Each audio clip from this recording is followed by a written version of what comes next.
Melissa Wolf. I'm sorry, Steve. Madison, Indiana, are you ready? Yeah! Let's go boat racing!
This is the Ohio River as it flows past the historic community of Madison, Indiana.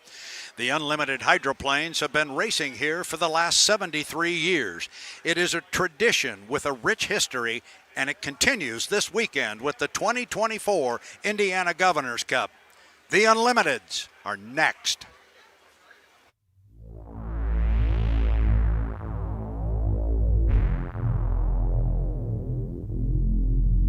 The unlimited hydroplanes, the powerhouses of boat racing. Charged by Hinauer. How he's keeping the boat under control is completely beyond me. They're kind of flighty. They're doing a little walk. Oh, no! Shane! Shane! Get even! 112 years. Let's get it going. We're 5, 4, 3, 2, 1, mark.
Welcome, race fans, to Madison, Indiana, and the Ohio River. It's the scene this weekend of the 2024 Madison Regatta and the Indiana Governor's Cup for unlimited hydroplanes. My name is Brad Luce, and welcome to day 3 of 3 here in Madison, Indiana, the historic community on the banks of the Ohio River.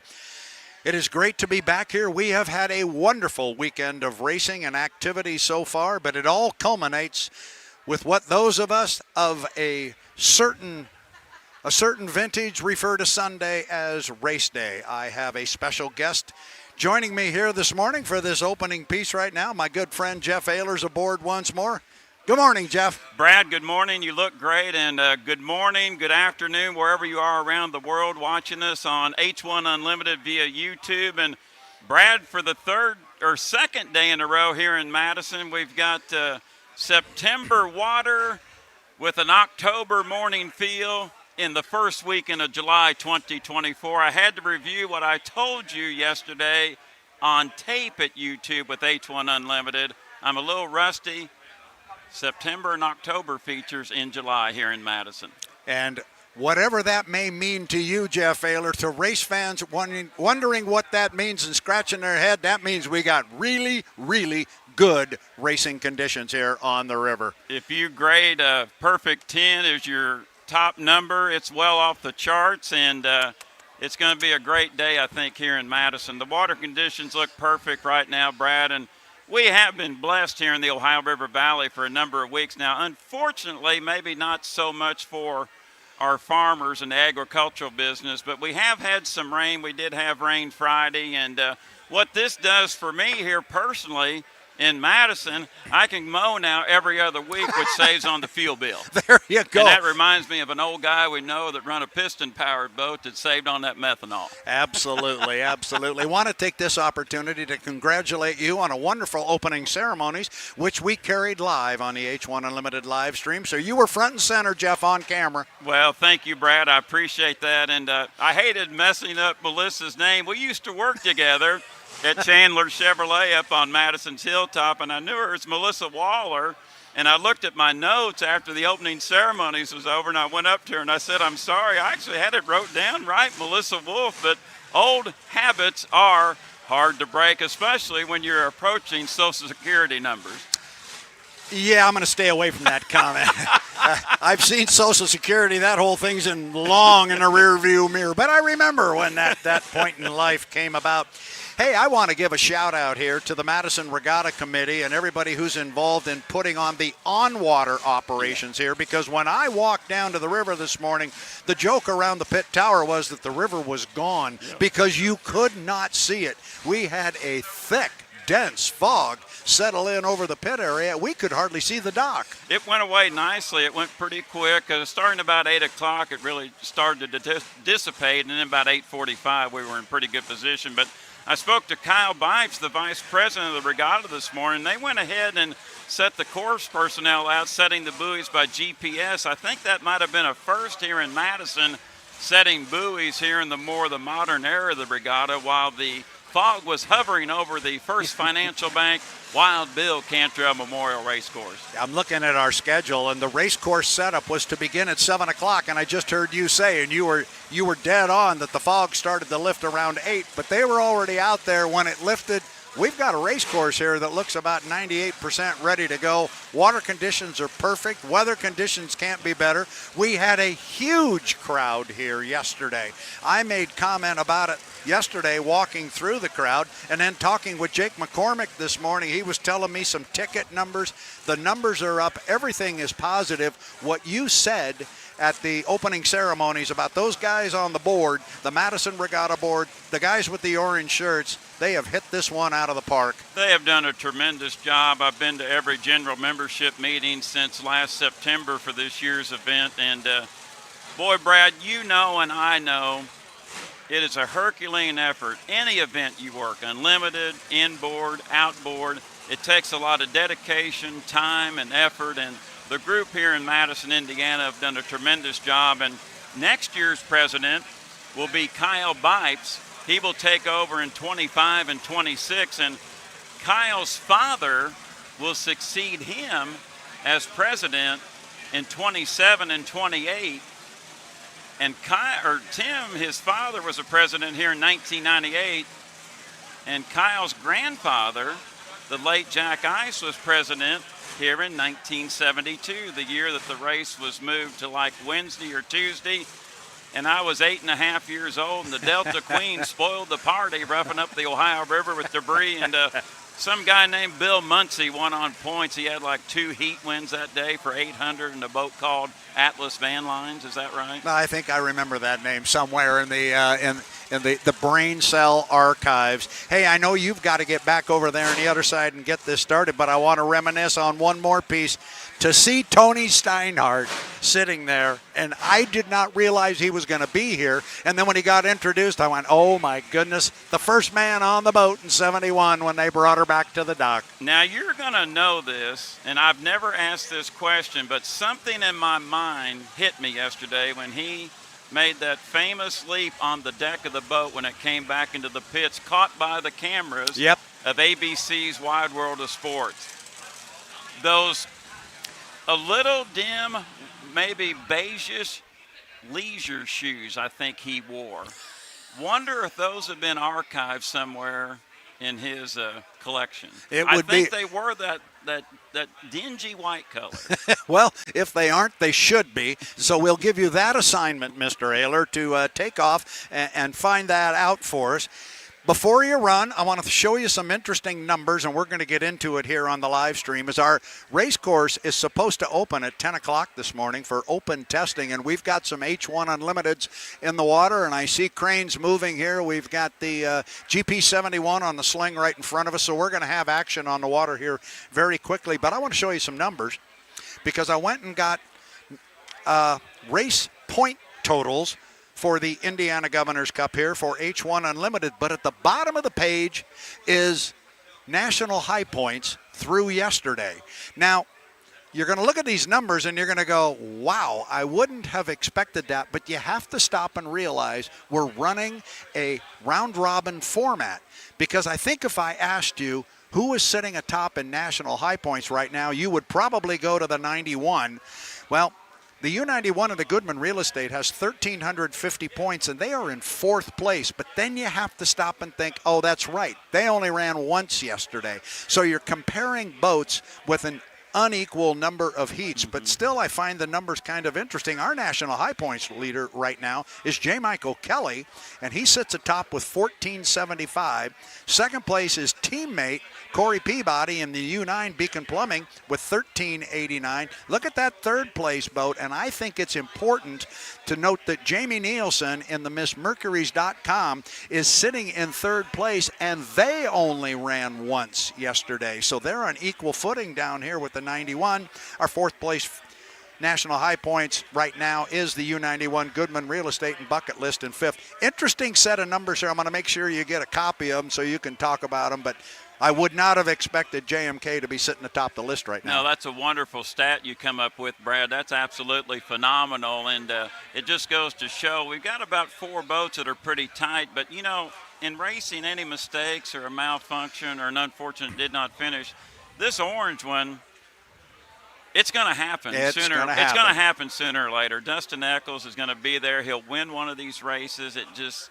Things are just not falling into place, it seems, unfortunately. But the boat is there, the equipment is there, and anyone that deserves to hold one of these trophies in the first place in H1 is Dustin Eccles. He was a dynamite Grand Prix pilot, and it'll happen. It might be later today at 4:30. It just could very well be. The only other piece I'll leave you with is we always talk about the importance of those qualifying points. You don't have to look any further than the national high point standings from 1 year ago.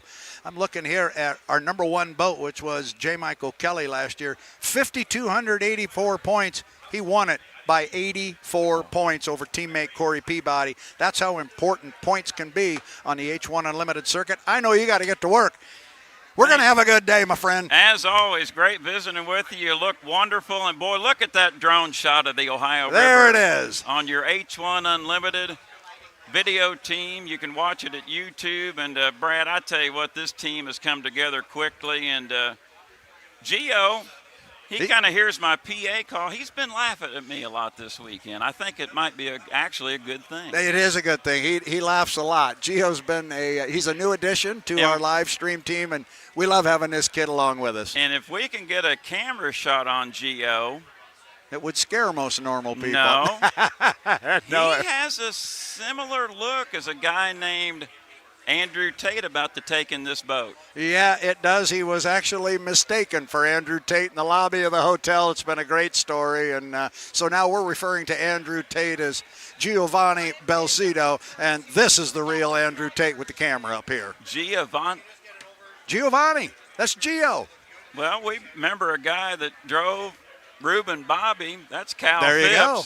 That's it? Yeah. And don't we have didn't Cincinnati have a Giovanni Bernard as Yes, a running back? Yes, number 30. Went to Tampa Bay, then retired. And actually, Brad, listening to local radio, of course, in Louisville and Cincinnati, Gio Bernard is back in the Cincinnati area, does a lot of good charity work up in the Queen City. So, football. Football's coming. It's coming. Seahawks are looking good. I still think you need a QB. The Bengals have a nice QB if he can stay intact. Yes. But everything we're hearing, he's throwing a ball in OTAs and so forth, and apparently he looks strong. Boy, when he is on, he is so fun to watch. He really fun to watch. When that offense is clicking for the Bengals, they are very entertaining to watch. We'd like you to send him out to Seattle. We'd take him. Well, who did I offer you to the Bengals for somebody, and you come back, no. No, but if it was him, we'll take him. You can have, the whole offense. Anyway, have a good day. We're going boat racing. We'll talk football later down the line, my friend. Thanks for the kind words for Mr. Gio here. He's a great addition to this wonderful live stream team. Well, that's a big 10-4. That's a big 10-4. Get out of here, my friend. You got work to do. Get over there. Oh, boy. So we're having fun here. It's day 3 of 3 on the Ohio River. Brad Luce now standing solo here on the pit tower looking over a gorgeous Ohio River. You're looking at it here from the drone from upriver, just up at the very top of the screen. You should be able to see the pit area there in Madison. There you can see it, and you can see downtown Madison. Can see the big church spires there on the right side of the screen in the top right corner. That's on Broadway there, right by the famous Broadway fountain. And just a glorious sight. There goes the GP15 Old Trapper Beef Jerky Grand Prix, driven by Greg Hopp, owned by Jerry Hopp. They are lowering that boat into the water. Boat being sponsored by Old Trapper Beef Jerky and Super Shine. And you're thinking, Super Shine? Well, I don't see any stickers on the boat that say that. Trust me, it's true. There was a problem with the graphics, the vinyl machine, so they didn't get the graphics in time to put it on the boat. But we thank Super Shine for their sponsorship in our sport. Now let's take a closer look at the schedule that we've got going today, because right now we are right on schedule, or give or take 5 or 6 minutes. We're pretty close. Opening ceremonies, which I believe were shown live, and we may have joined a little bit late. As you look at the Miss Liberty in a can, that would be the GP71. Kent Henderson behind the wheel of that one. A very, very, very fast race boat, and all you have to do is remind people that that boat was driven by Andrew Tate a year ago, and they will go, oh, that's the one. Yeah, that's a quick one. Looking at our schedule, open testing will go until 11 o'clock, then at 11:10 this morning, and all of these times are Eastern Daylight Time. So coming up at 11:10 will be Pro-Lite heat number 1. We are going to follow that at 11:30 with H1 Unlimited heat number 3. Then we will come at 12 o'clock with Grand Prix heat 3A. We'll follow that up at 12:30 with Grand Prix heat 3B. And before we break for lunch at 1:30, at 1 o'clock, we're going to put the Unlimiteds back on the water for their heat number 4. After lunch, it's Pro-Lite Heat 2, Unlimited Heat 5, and then we get to the finals. Pro-Lite Sunday Final at 3:20, the Grand Prix Hoosier Nationals Final. That'll be at 3:40. And coming up at 4:10 this afternoon, the Indiana Governor's Cup will take place at 4:10. And just as we get through the schedule, I'm handed the change to the schedule. So let's see what that does to things. Looks like our Indiana Governor's Cup final has now slid from 4:10 down to 4:30. And what did we add in there at 2:30? We stuck in a Grand Prix consolation heat. So we added a heat of racing coming up right after lunch, and that's going to be at 2:30. And that's going to just shift everything down a bit. So now it's the Grand Prix Connie will go at 2:30. At 2:50 will be Pro-Lite Heat 2. H1 Unlimited Heat number 5 will go at 3:10. 3:40 for the Pro-Lite Sunday Final. The Grand Prix Hoosier Nationals Final at 4 o'clock. And at 4:30, the big one, the Indiana Governor's Cup for H1 Unlimited Hydroplanes. Governor Holcomb from the great state of Indiana will be here for that as you look at the GP17, the Miss Renee. second place finisher in Gunnersville, Alabama, being set in the water. Tyler Eccles handles the driving chores for that. And while I was talking with Jeff, and I'm going to pump up our H1 live stream team here if I can a little bit. Suffice it to say, you absolutely have no idea the amount of work that this team has put forth. And I know when I was talking to Jeff about national high points and points here at the regatta so far, I'm sure some of you are wondering why we didn't have that up on the screen and have a graphic up there, because you probably couldn't remember the numbers and the places, and I'll go through it again. I am promised that will be there by the time we get to the Tri-Cities. Every week, every day, this team is working to put something new on the live stream. I am promised every night by our live stream team that whatever we did that particular day, it will not be near as good as what we do the next day. And it's been that way since we got to Gunnersville. It's been that way since we went to the test session on the 31st of May on the Columbia River at the Tri-Cities. I'm just going to throw it out there. The H1 Unlimited live stream team rocks, and they are committed to bringing you the best possible coverage of H1 Unlimited hydroplane racing. And as I said yesterday, and I'll probably say it another 10 times before this racing season comes to a conclusion in September, but race fans, you ain't seen nothing yet. We've got big things planned for you. It's going to get better every day. So when it does come time to go racing with our H1 Unlimiteds today, it will be our heat number 3. And remember, we are running a round-robin format. And what that means is we've got 5 boats in the pit area, 5 H1 Unlimiteds that are here. We will run 5 preliminary heats. Each boat will take a turn sitting out one of those heats. That has been determined by the draw of a ping pong ball out of a hat. And every boat was given a ping pong ball with a letter on it, or they drew a ball with a letter on it. And so each boat was assigned one of those letters, A, B, C, D, E.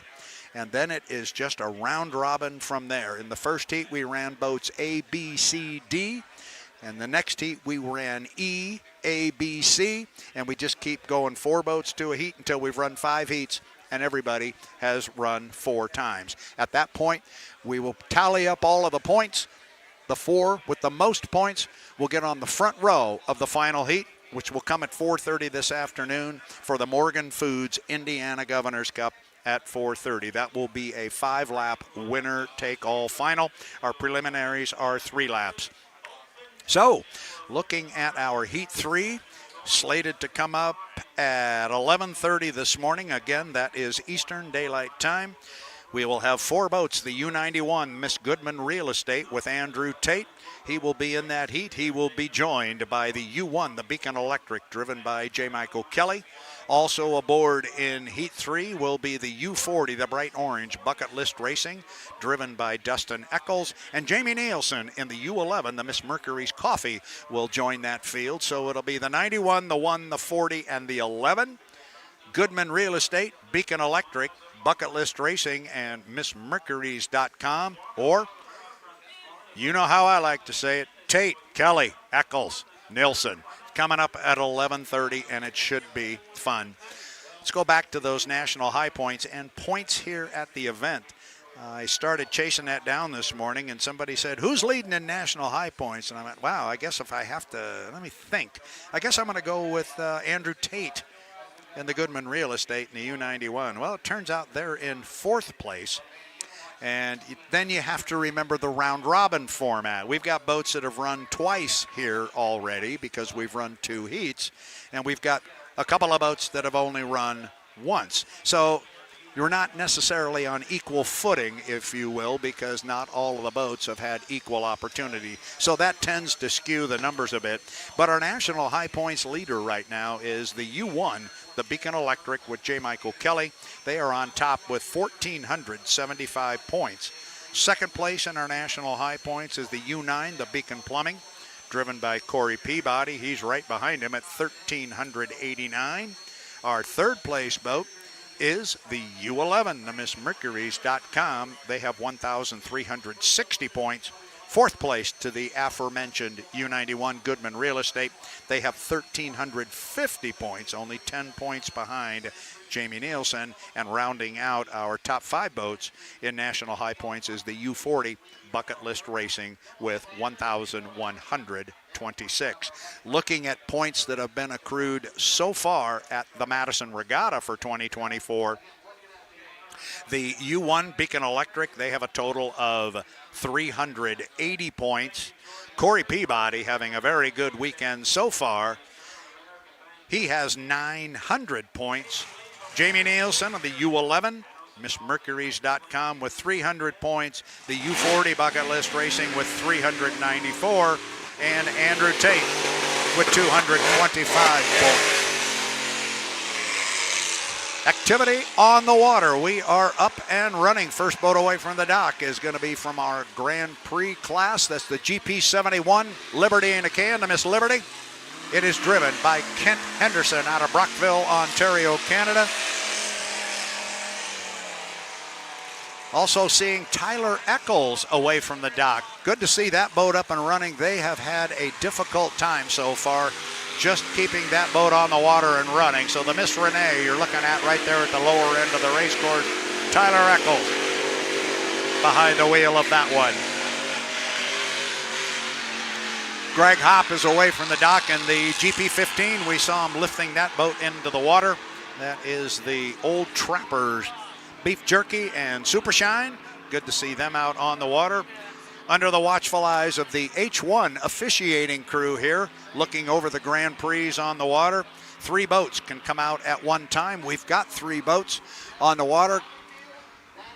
Gonna take a look out here, and here's a good sight. I'm looking at the top end of the race course, and we have got Tyler Eccles. They have had a difficult time trying to complete laps. And there goes Gio running the camera up right there. Tyler Eccles. In the GP17 to Miss Renee, he joked with me this morning. He says, well, every time we go out, we go about 15 feet further. They've actually completed a lap here, and I'm not sure that's not the first complete lap they have run at any speed. So Tyler taking that beautiful Miss Renee, and this is a strong boat. When this boat decides to run, it can really get after it. And you don't have to look any farther than down to Gunnersville, Alabama 1 week ago when they were our second place finisher.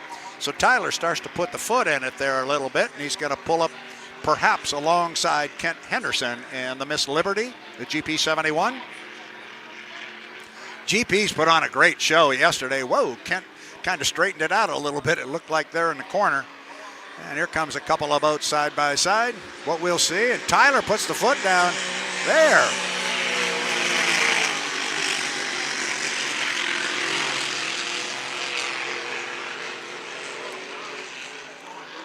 That has got to make Tyler Eccles and that GP17 team finally smile a little bit. They have really been chasing their tails.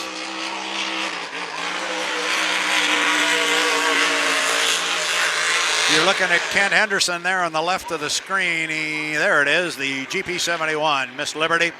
Behind him is Tyler Eccles, who has slowed down. You did see Greg Hopp shoot by in the foreground in the GP15 as our 3 Grand Prix boats start to spread out a little bit here in the course. See if Kent doesn't run this a little bit harder this time. Not so much. Water conditions are absolutely perfect. You heard Jeff Ayler talking about, I'll get it wrong, but September and October water, and oh boy, unfortunately now the 17 is down again. Tough break. They finally get the boat out. They turn some laps, and then unfortunately they're going to end this run as they have pretty much everything else this weekend at the end of a tow rope.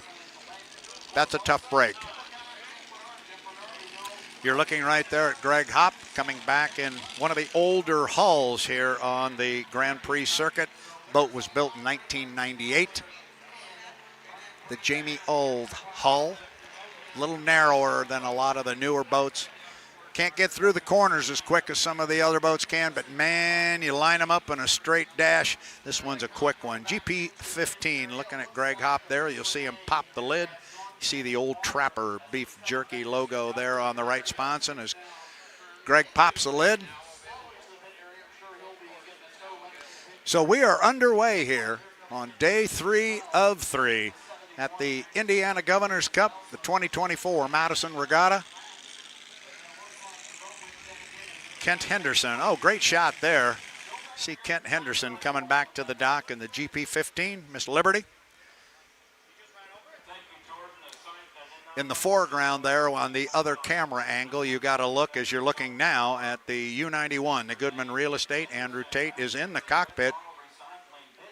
I think once we clear the course here and make sure everything is clear with regards to the GP17, which is up the river, as soon as they get him off the course and wide enough and clear, I'm going to assume they will send the U91 Goodman Real Estate out and away from the dock. You're looking at Tyler Eccles standing on the deck of the GP17. Tough break there for the young man. And he's a great young man. He's always got a smile on his face, always has a terrific attitude. And he came up to me this morning, made his joke about going 15 feet further each time and said, we're going to do better today. And they did, but I know there's some disappointment there in the young man as he takes the tow rope there from our tow vehicle. And we'll see if they don't toss him a bottle of water as well. That seems to be kind of an MO of our towboats when they go to one of the drivers. It is hot, as you might imagine, underneath the glass in those cockpits. However, right now, the temperature and the weather is just perfect. The joke around here has been it's not going to get any more humid. It's not going to get any warmer today. It's going to stay just like this, if only that were true.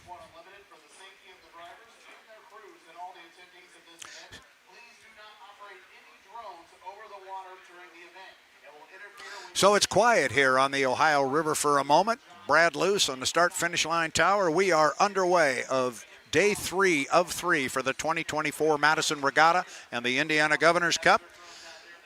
We're going to wait and get Tyler cleared off the race course, at which time I'm assuming we will cut loose the U91, the Goodman Real Estate. But for now, I'll step away from the camera here for just a moment.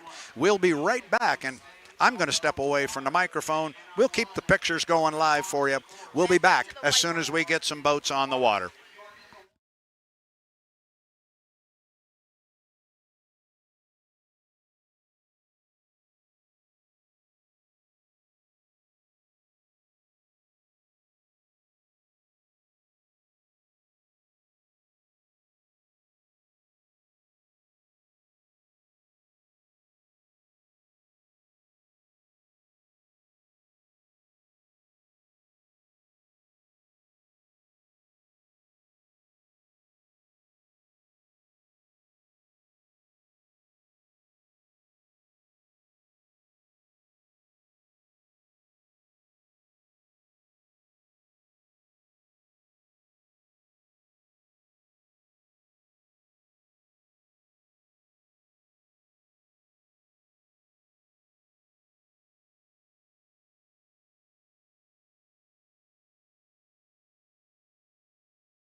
Back on the start-finish line here in Madison, Indiana on the Ohio River.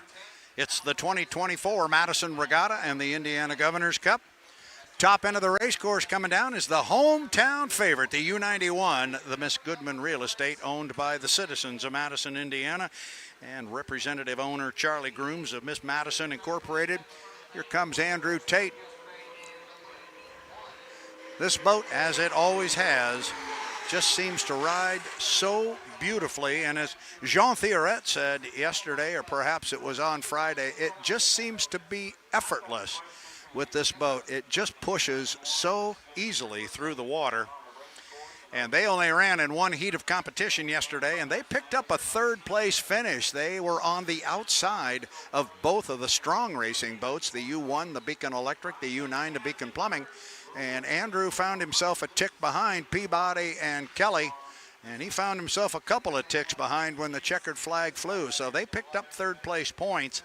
They will be looking to score a little bit higher here when we go to H1 Unlimited Heat 3. They will be in it with, again, J. Michael Kelly. They're going to be joined by Dustin Eccles and Jamie Nilsson. But here comes Andrew Tate. He's taking a pretty wide line here, and he pulled his foot out of it there. I thought he was going to make a hard charge, and big puff of smoke up there at the top end when he came off to the corner. Just about the time he got to the bridge, there was a big puff of smoke out the back. Andrew pulled his foot immediately and is headed back toward the dock. I'm not sure if that's an issue or that was the plan, but the way he accelerated off the corner, I'm thinking something was there that he didn't particularly care for. But he is back to the dock, or awfully close to it. He's got to slide by J. Michael Kelly, who's having the lid set down right now on the U1, the Beacon Electric. As I said this morning, surprisingly, these guys are our national high points leader for the time being.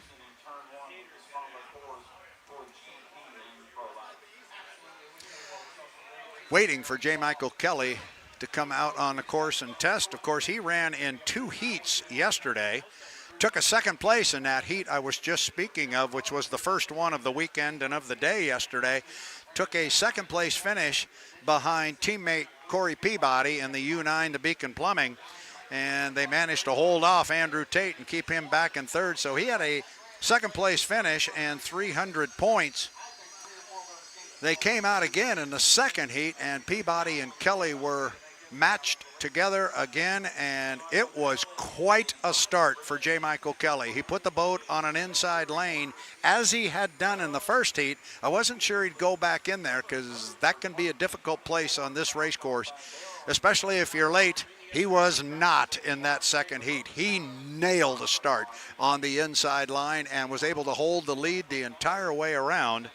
Unfortunately, when they got back to the dock and the boat went through tech inspection, there was no data recorded on the data acquisition system, aka the black box.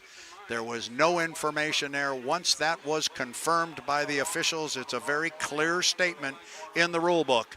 If that box comes back with no data on it, it is a disappointing disqualification. So he lost his first place. More importantly, he lost his 400 points that he would have loved to have had in that particular heat. But the bottom line is, aside from all of that, he nailed a start, and the boat was extremely fast. So he comes into the racing today with only 300 points from that first heat and 80 points from qualifying. But he showed everybody that he is hot. This boat can really roll. J. Michael Kelly across start finish line. Great scene from the camera there as he went right behind the GP17 on the crane, and you saw the U91 Goodman Real Estate being lifted out of the water. But right now it is J. Michael Kelly off the bottom end of the race course. He will be in our H1 Unlimited heat number 3 when we get ready to go racing here at 11:30 with our H1 Unlimiteds. Again, I will say it, but you can see it on the screen. Absolutely gorgeous water conditions on a beautiful day here in Madison, Indiana. And there is a big crowd funneling in here to be on the banks of the Ohio River, where we are racing for the 74th time These fans love their boat racing. These fans know their boat racing. They understand this sport. They know the ins and outs of it. J. Michael Kelly looking right underneath that hydroplane, getting a beautiful ride as he taps that left sponson up and down off the water. Daryl and Vanessa's rocket ship, the bright red one. This is the defending National High Points and Gold Cup champion. Look at that big wall of water coming off that left side skid fin. It's on the trailing edge of that left sponson. Now he squares it up, straightens it out. And this is where it is so important on this river, the acceleration off that corner. These turns are so tight, you're coming off with not a lot of momentum and not a lot of speed. And these are 6,000 to 7,000 pound race boats, and getting them back up to top speed can be a struggle. And you've got to have the right propeller and gear combination to do that. Then it kind of becomes the other end of that equation, because the straightaways are so long that then it becomes all about top end speed. So it's a challenge for our race teams to set up for a tight corner and also a long straightaway. Look at Mike. Light on its nose. J. Michael Kelly, our defending National High Points champion, and believe it or not, current leader in National High Points, despite the disappointing finish yesterday in the second heat, where they won the heat but lost their points due to a DSQ on a lack of data in the data acquisition box. For those who were watching yesterday on the live stream, I'm curious to see how J. Michael Kelly approaches his start procedure today, because in the first two heats he was able to get on an inside lane, and from my perspective he utilized the same start procedure prior to the race beginning. He came out on the race course, and as they must do, the boats have to go down to the bottom end of the course and go all the way around the course one time. When he came across the start finish line both times in each of the two heats, he immediately bent to the left, cut the race course after crossing start finish, a legal maneuver. He cut the race course to the backstretch, pinned himself in lane one, and then defended it until they got to the score-up buoy and then up to the top end of the course in the commitment. Now watch Mike here, because he's clearly going below 80 miles an hour. The 80 mile an hour rule is gone. This is critical. Watch what he does here, because see if he doesn't put his foot in it when he gets to the bridge. There, he just went underneath, and here he comes. So that's what he's doing. He's making a timing mark off the bridge, but he was clearly under 80 miles an hour, but that rule's gone. So this is a legal start procedure for JMK.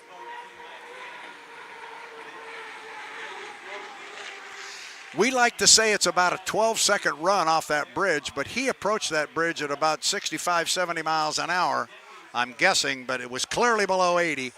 And so I would assume it would have taken a little bit longer. But I just got through saying I'm interested to see what kind of a start procedure he employs in our first heat of the day, our third heat of H1 Unlimited Racing. And maybe that's something he will try. We actually saw him do that same thing yesterday. And now Mike's going to cut across the race course, and I would expect he's going to bring the boat back to the dock. So it's going to be interesting to watch this start procedure play out. Every driver will tell you, and we'll ask Jean Thioret when he gets up here. He'll be joining me again today. I'm assuming he's going to agree with us all. You can't do the same thing every time, because every other driver is watching what you do, and they'll figure out a way to combat it. Here comes Mike. Running with the saltwater snorkel. The other boat from Strong Racing, the 9, the Beacon Plumbing, does not employ the extended air scoop there that you see over the cockpit. There's a good look at it there where it says 1-800-FREAKIN on the front of the air scoop there, right in front of that number 1 on the boat that they are extremely proud of, as well they should be. If you were in Seattle last August and watched the final heat of the APBA Gold Cup, everything was on the line. The Drivers' National High Points Championship, Team High Points Championship, a win in Seattle on Lake Washington, and the APBA Gold Cup. It all came down to 5 laps on the Ted Jones race course in Seattle. J. Michael Kelly, in the race of his life, he won all of those titles with one 5-lap, very, very strong performance. with no H1 Unlimited hydroplanes ready to go, our Grand Prix will take to the water. You're looking at the GP79, the Bad Influence. Reliable Diamond Tool. Bad Influence Racing, Reliable Diamond Tool, driven by Jeff Bernard. A quick one. In fact, a real quick one. Jeff wants to win anytime he puts that boat in the water, and he's been very successful with this one. Mike Grindell, the owner of the boat out of Webster, Massachusetts. Jeff Bernard hails from the Pacific Northwest, specifically Kent, Washington. That's just a little bit south of the city of Seattle in the Puget Sound region. If we get a close-up on the boat, and maybe we'll get it when it comes in or out of the pit area here, but it says ready to on the side of the boat, short for Reliable Diamond Tool, company owned by Jonathan Thompson. Good look there at the bright orange boat with the black and white checkerboard effect on the sponsons. Also out on the race course is our GP33, Jack Lupton Motorsports, boat owned and driven by Jack Lupton out of Waverley, New Zealand. Glad to have those guys here with us. They were here a number of years ago and have come back time and time again. Great group of guys, a lot of fun. They enjoy their racing. It's a big family that comes over here from the other side of the world. Coming here very, very wide. Pretty close to that outside course marker, as you saw. GP33, Jack Lupton Motorsports.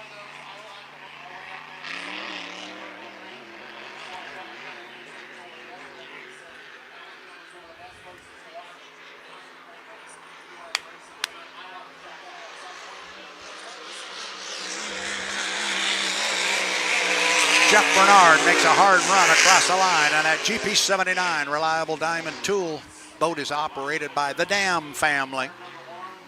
There you go. Bad Influence. I think we've got him up and running. I've got a guest here, Mike Dunslow, chairman of the board of H1 Unlimited. Morning, Brad. Good morning, sir. You have now attended your first opening ceremonies. Your first opening ceremony. Oh, we've got Erica. We've got Erica, so let's throw it down to Erica on the dock. Erica, take it away. Thanks so much, Brad. Joining me is J. Michael Kelly. Mike, you had 2 heats under your belt yesterday, now 2 more to go today. What's something maybe you learned about yourself as a driver, the boat, or the course that you can apply here today? Yesterday was an amazing day for the Beacon Electric boat. I ran 2 great heats. First heat finishing second to teammate Corey, and second heat got a killer start, got out front and won on the water, and unfortunately, had some issues with the data box. And so we had to make some corrections from that. So unfortunately, we lost our 400 points from yesterday. And so just a lot of thinking and pretty down last night. But, today's a new day. Went out, got some good testing in, made some changes to the boat, and hopefully in the right direction. And, got a great team, great boats, and I just got to do my job. And hopefully I make some killer starts like I did yesterday. They were certainly fun to watch and helped you kind of project yourself to the front. So new day, fresh start. We look forward to seeing you back out there. Yeah, no, I'm looking forward to it. It's going to be a busy day and I think a hot day too. So, guys, back to you. Thanks so much, Mike. Job, Erica, great job down there talking to J. Michael Kelly. And you heard him talking, Mike, about the killer start. Man, did he lay one on the field yesterday. Yeah, he laid it right there. That was an amazing start yesterday. I was just on the PA. So sorry. I was just on the PA with Jeff and explaining some things. So maybe when these GPs slow down a little bit and they're not so loud, I can do the same on what happened yesterday. Looks like he's slowing down, so that's good. So I wanted to talk about the DSQ of J. Michael Kelly yesterday, and what happened was the boat came back with no data. And we've got a rule book for a reason. And back in the day, decades ago, there were teams that would sabotage their own equipment, or maybe they didn't plug in the recorder as much, and so they wouldn't come back with any data, so they wouldn't be over on fuel or over on N2. So eventually, H1 had to put in a rule that, hey, if that box doesn't have what we need, H1 says if it's not what we need, then you're disqualified. And that's what happened yesterday. We don't think that they did it on purpose or anything like that, but we followed the rule book, followed our integrity on Friday with the qualifying, so we had to do the same thing with that boat. We definitely don't want to disqualify teams and drivers, so we're going to be looking at that rule. We had an owners meeting this morning that I called, got everybody together, and hey, we can make a change if we have a consensus. We feel like, hey, in the interest of racing, we want to do that, and all of the owners were unanimous that we follow the rule book. And the rule book says no data, DSQ. So we're following the rule book. In the off season, we're definitely going to look at redundant systems and hopefully not have anything like this again. We spend a lot of time in the off season working on trying to find ways to not disqualify teams and drivers, and this is just another one of those learning points, and we will continue to figure out things that we need to make better. But it's interesting you say that, because we're going to lean heavy and hard on the rule book. It's black and white. And I had a conversation with one of the owners this morning, and I think it's a good thing and totally in support of it, that even if the rule book is wrong, it's right. We've got it. And then we can look in the off season at making a change to that. But if it's written that more speed to beat the next team, that's what they are designed to do. That's why we have a rule book, so we can come back and they can walk up to the rule book line and we can hold that line that, hey, this is what everyone agreed to. This is what we have to follow, even if we don't like it, like yesterday. That's it. So I appreciate you coming over here and explaining that to us. We've talked about it this morning. Interesting point, though.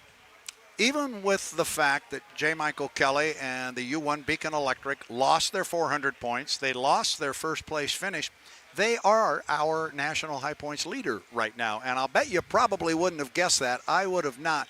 But then as I thought about it, and we've been discussing it here on the live stream, that part of it is due to the round-robin format, because he's run more heats than other boats. You had two boats, the 11 and the 91, that only ran once yesterday. Everybody else has run twice. And to me, the interesting boat there, our third-place boat in national high points, is the MissMercuries.com.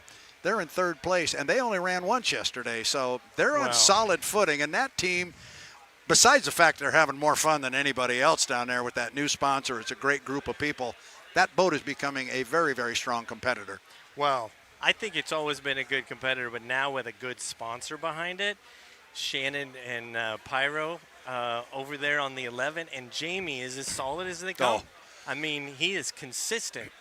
And last year they left this race in first place in national high points, so I'm not surprised by anything. And shoot, if a red and white boat or an orange boat ends up near the front, you know, I'm not surprised. And that would not be a bad thing by any stretch. And by the way, when Jamie walked out of here last year with the national high points lead, it was by one point. Yeah. So, and this is the boss, ladies and gentlemen, that we're talking to here, Mike Denslow. So I got to pump up my team a little bit. I keep telling you, we get better every day. You had the headset on, and I know you were showing the schedule to somebody here, but I also know you heard the interview that Erica did with JMK after he came back from his test run. Yesterday, we here on the judges stand, while our fans heard the interview out on the live stream, we didn't. We saw it. You heard it this morning. Right back here, I immediately, when I heard it, looked at Nick, got thumbs up. We're making that part work. This is getting better and better and better. These kids rock. Yeah, the last couple days I've been away from the microphone, away from the screens, dealing with a lot of, not good things that we didn't want to be messing around with, but we've had to. Situations that we haven't seen. The data, like I talked about, hasn't been seen in years. And here it is. Okay, here's the rule book. All right. Let's address it in the off season and move forward. So I was glad to walk up. I was glad to hear Erica down on the dock. I saw Erica and Mickey, the cameraman, a few times, and they came back each time. I don't know if you saw this or they told you. They came back with sea legs because they were down on the dock and the dock's rocking and rolling, and they get this interview and they do this and they wait over here and then they get that interview and they come up here and they're moving. it's like they're dancing up here after they stay on the dock for a half hour.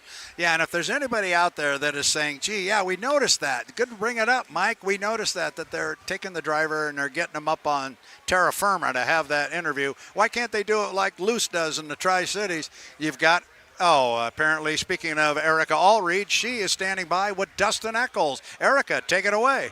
Thanks so much, Brad. Dustin, we were talking earlier, and you said that your focus was on speed, but now today you said the focus is on start. So what's the game plan in that milling period to project yourself toward the front early on? It's just stick to our game plan, make a good start, and hold these guys in the lane they're supposed to be in.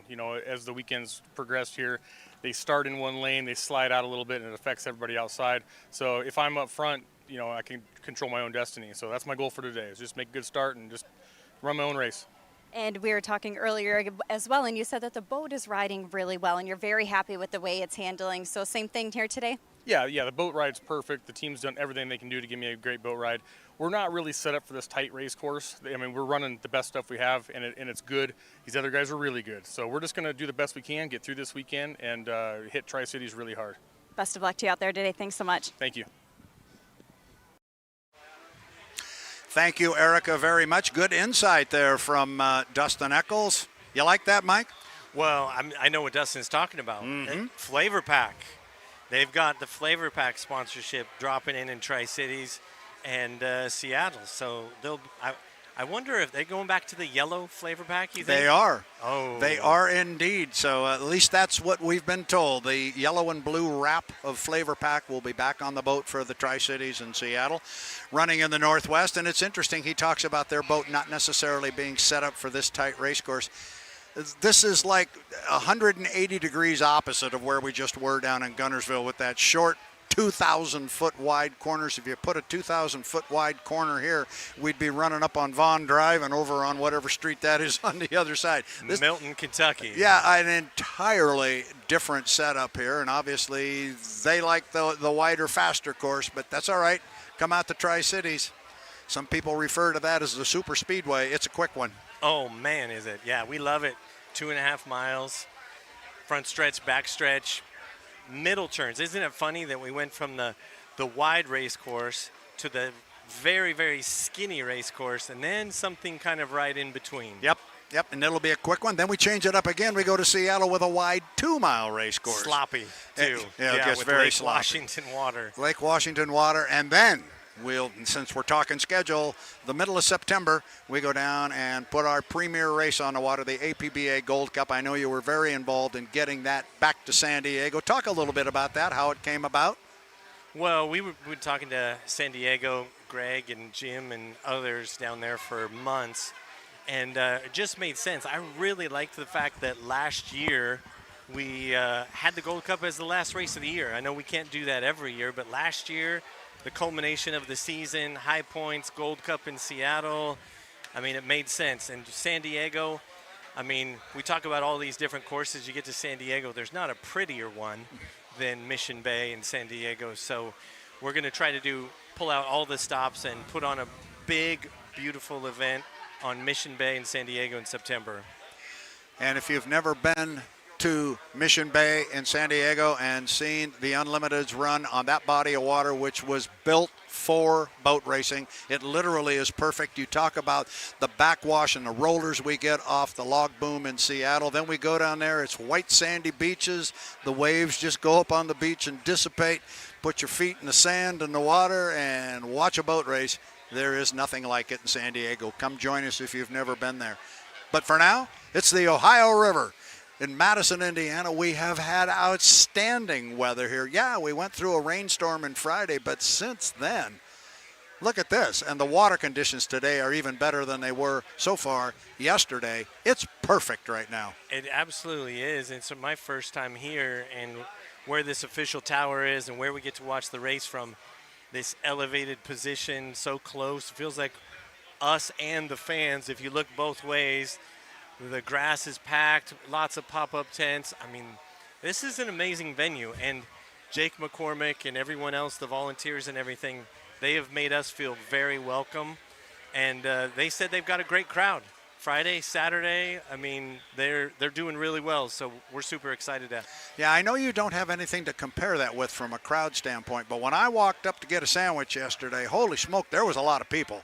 And Jake came over this morning. I was asking him about it, Jake McCormick, and he was explaining to me about ticket sales and numbers, and he said, oh yes, the numbers are most definitely up. And I know this is the first time you've been here to overlook this, and I know it was your first time at the opening ceremonies, and I did not realize Tony Steinhardt was going to be there. You had a relationship with Tony before, but to see him here and that whole tie back to the 71 Gold Cup, you got Jim McCormick's grandson there, and Jake got a little emotional. Obviously so. It was a big deal. Well, Tony, yeah, when I first got involved at the H1 level, after Waterfallies, Tony was on the board and kind of took me under his wing for a couple years. So he's, I mean, just one of those guys that, you know, is super in every category. And if you go back and watch that 71 Madison and Jim McCormick's driving in and he's kind of doing that thing where he flops from one side of the cockpit to the other, and I can't believe what just happened. First guy on that boat is Tony Steinhardt. So, and Tony was standing over here, and he's, hey, Mike, and he's a very old man, but he's a big smile, and he's got his oxygen tank. But you know, he came here, he wanted to be a part of this, and it was great to see him. You know, another tie back to that whole 1971 thing, and we've all seen that footage so many times, but it's part of hydroplane racing legend and lore. We've got our favorite security guy up here, Butch, and he's been at that security post for as long as I've been coming down here. I was talking to him a couple of days ago, and he says, Brad, I just wanted you to know this is my 45th year working for the Madison Regatta, and he said I worked my way up basically from parking cars to security, and he's been our buddy up here the whole time. And he says, we got to talking about 71 Gold Cup. Imagine, that subject just kind of comes up by itself here. He says, if you go back and watch that tape, he said, you remember the picture of they put Jim McCormick on that truck and they drove him through the crowd and all the fans were, and the kids were running behind the truck. He goes, there's a 12-year-old kid in there. Look close. He goes, I'm in that stuff. Wow. So just a little touch with our other person here that has a tie back to 71 as we do. We understand our Pro-Lites are getting ready to go. And when we do that, Mike Denslow, we are going to kick it down here to Jordan Bear and Jeff Ayler for the call. We'll wait until we get on the clock. But looking up here, we got our Pro-Lites in the water. It's a great day. It's the 2024 Madison Regatta, the Indiana Governor's Cup. We got the Gov coming. He'll have his entourage. You haven't been here before, but I'm telling you, when they all come out here and for the final heat of the Indiana Governor's Cup, there will make sure you get a spot early up here to see, because it will get crowded. I can see that. It's a great scene. It's a great moment. This is just a great little community. Even over on the other side of the river, got all the RVs over there on the Milton, Kentucky side. And it's packed. It is packed from the bridge all the way down. Mike, you see the bridge up there? We always, you know, it's a famous landmark here, just like the Blue Bridge out in the Tri-Cities. You know, we call that the Milton-Madison Bridge. A lot of people refer to that as the Madison-Milton Bridge. But it is the Milton-Madison Bridge if you talk to the people here, because Milton, Kentucky owns that bridge. And when you drive across that bridge from Milton, Kentucky to Indiana, you know how when you cross a river, right in the middle of the river, it says entering Washington, entering Oregon, when we cross the Columbia. Not here.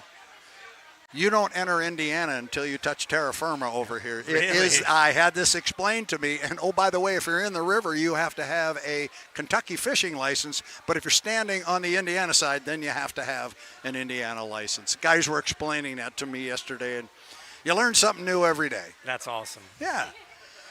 So some fun stuff. I'm going to let you get back to whatever it is you do. I know you're a busy guy. Every time I turn around, you're talking to somebody or leaving to go get in a meeting somewhere. But yeah, this has been terrific, and I think we're going to have an outstanding day of racing. Yeah, I hope so. I hope everybody runs clean and safe, and we award a trophy at the end of the day and had a good day. We're going to. Mike, thanks for stopping by. Let's have some fun. We're going to keep it here for a couple of minutes until such time as we're ready to go racing with our Pro-Lite class. You're looking at them there in the water. Jordan Bear, Jeff Ayler will take the call. And then looking at our schedule, we have if indeed I have the correct one, and I believe I do, following our Pro-Lite heat that is coming up here anytime. Then we are going to go racing H1 Unlimited style with our H1 Unlimited heat number 3. I will be joined again up here on the start-finish line with my good friend Jean Theoret. He will come up here and join us. Referees, well, we got a boat running up the race course right now.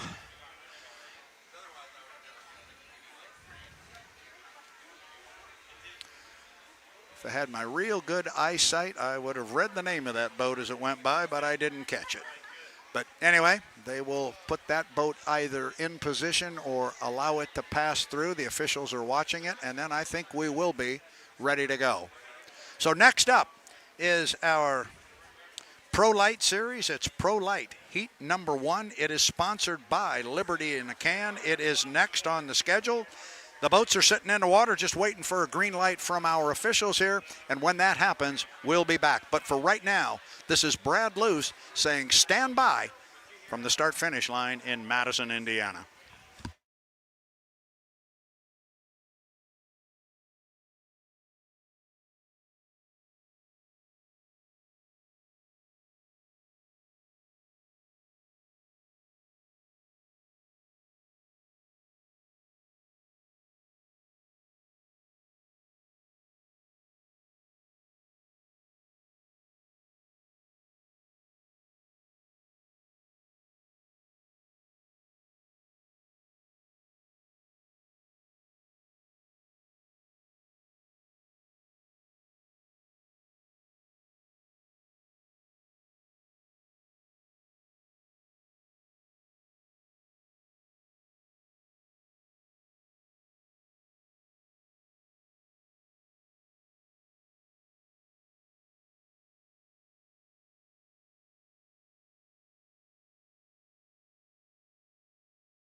Back here on the start-finish line, I said it wouldn't be long until we were ready to go racing. And first up on our schedule is our Pro-Lite Heat 1, sponsored by Liberty in a Can. At this point in time, I will pass the torch over to Mr. Jeff Ayler and Jordan Bear. Jeff, you ready to go? I'm ready, Brad. Let's make it happen, guys. Have a good call. Thank you, Brad Luce, and good morning to everyone watching at H1 Unlimited via YouTube. It's the final day of the 2024 Madison Regatta. We're in the clock countdown sequence for the Liberty in a Can Pro-Lite Heat number 1. We are now 5 minutes until the start. Jordan, I believe Carl Adams left the pit dock a little bit early. We'll see how that is scored and officiated as the rest of our field now, when you need to start up, when the 5-minute period has begun. Carl Adams got a little excited to get back out there on the race course. Again, 6 boats, 4 laps around for Pro-Lite Heat 1. Again, presented by Liberty in a Can, as all 6 boats now getting ready to make their way out onto the First Financial Bank Wild Bill Cantrell Memorial Racecourse. Jeff Ayler, how about we meet our drivers and our boats? We will do it, Jordan, but first, for our worldwide listeners that didn't tune in yesterday, Jordan Bear is the morning show host on Works 96.7 FM, WORX here locally, Monday through Friday. I'm just an old guy 4 miles from the river on Rikers Ridge. I drove down this morning. They said, would you like to help announce? And I said, yeah, it looks like a fun event. Yeah, it's like you've never been here before, never been to this before. I've only been here now, well, outside of 2020, 32 times now. So, hey, you know what? We're having fun. Jeff, it is great to be here with you again for the third straight day, actually, here on the H1 Unlimited live stream. We had some great racing yesterday in the Pro-Lite and Grand Prix America class.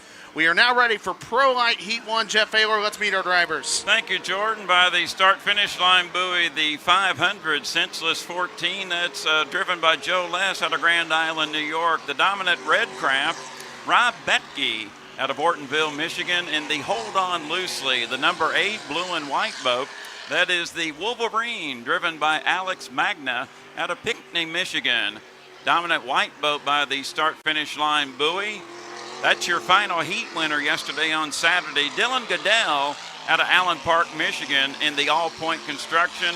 Red and black craft, that is Jeff Sancure out of Marine City, Michigan, in the Modern Drummer. And Jordan Carl Adams, the one that fired up before the 5-minute period, he is refiring on the back chute. That is a black, kind of a copper color with fluorescent green numerals, 323 Maximum Racing. Carl is the Buckeye out of the state of Ohio. The other 5 boats we mentioned, they're all in the Marine Prop Riders Club out of the Detroit, Michigan area. And let's hope Carl can get started.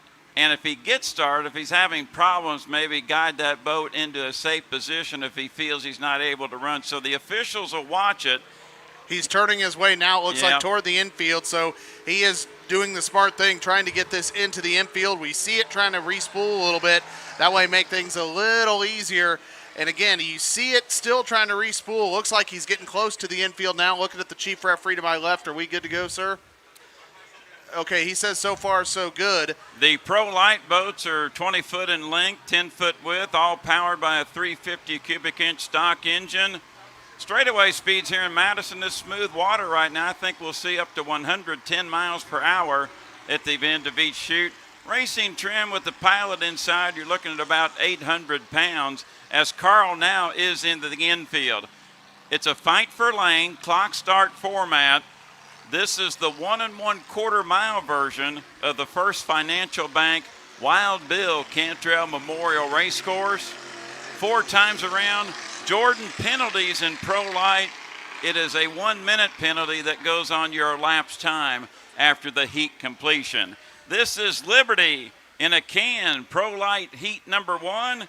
Jordan, I'll throw them here to you momentarily as we now are 5, 4, 3, 2, 1, mark.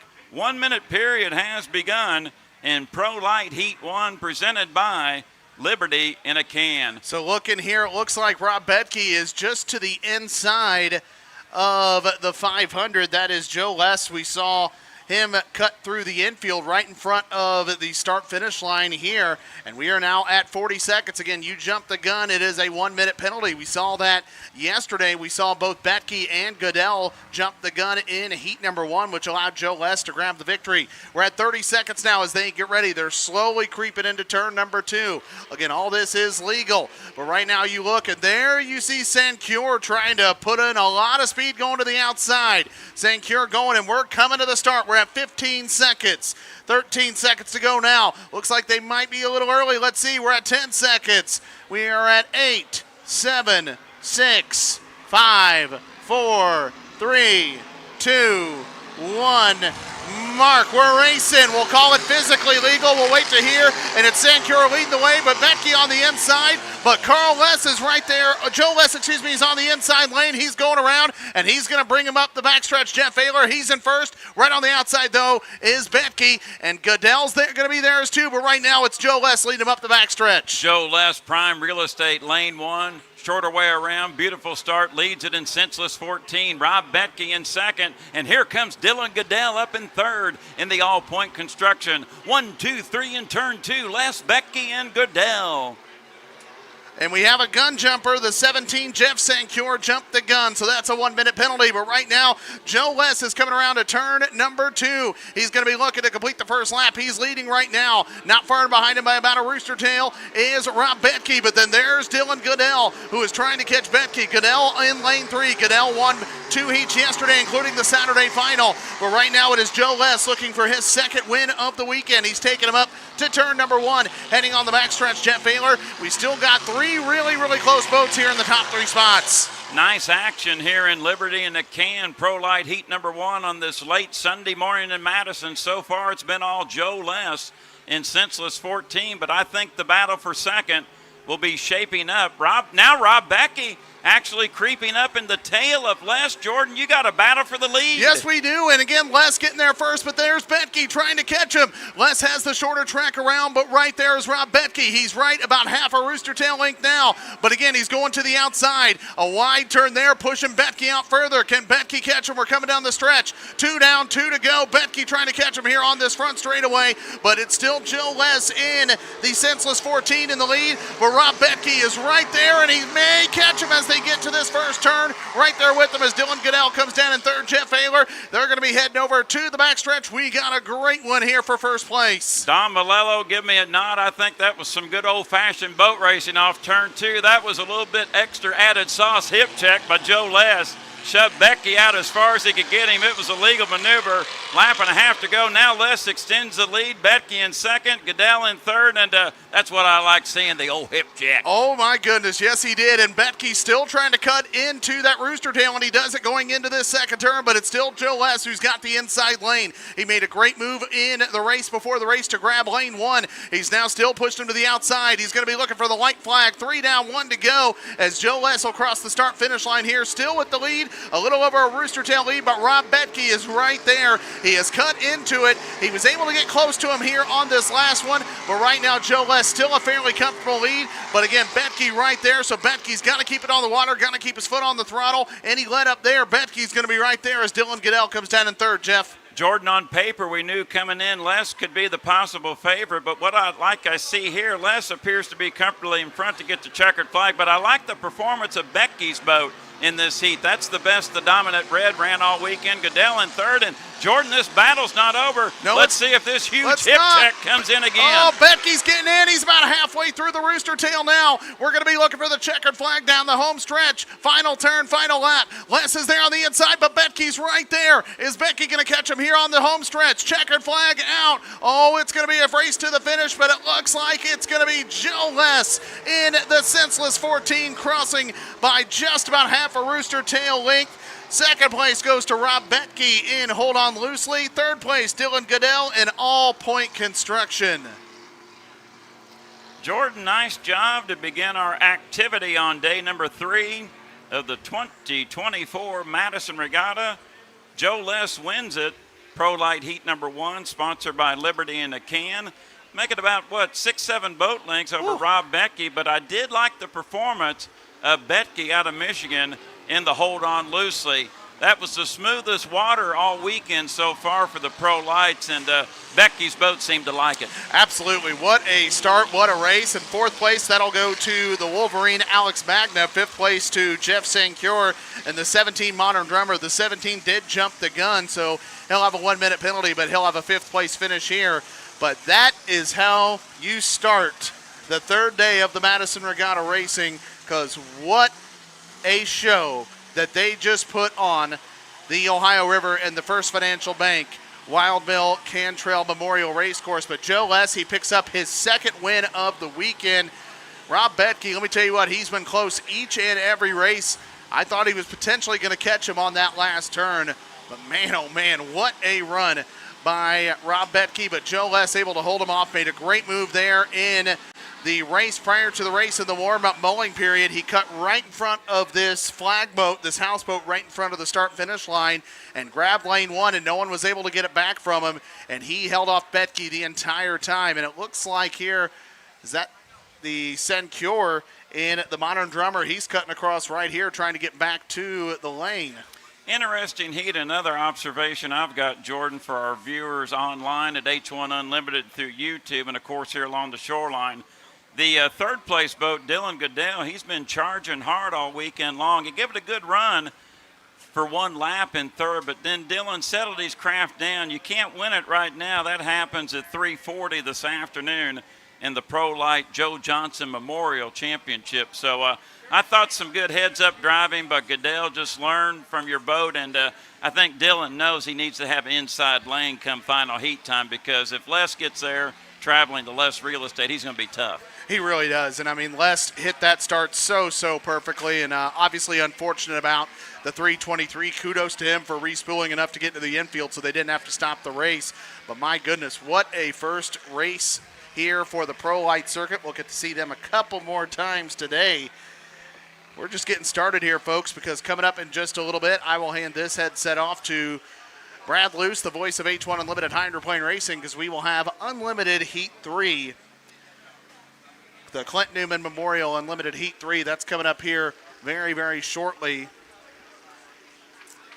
And the 323 actually is making its own way back, it looks like, to the pit area.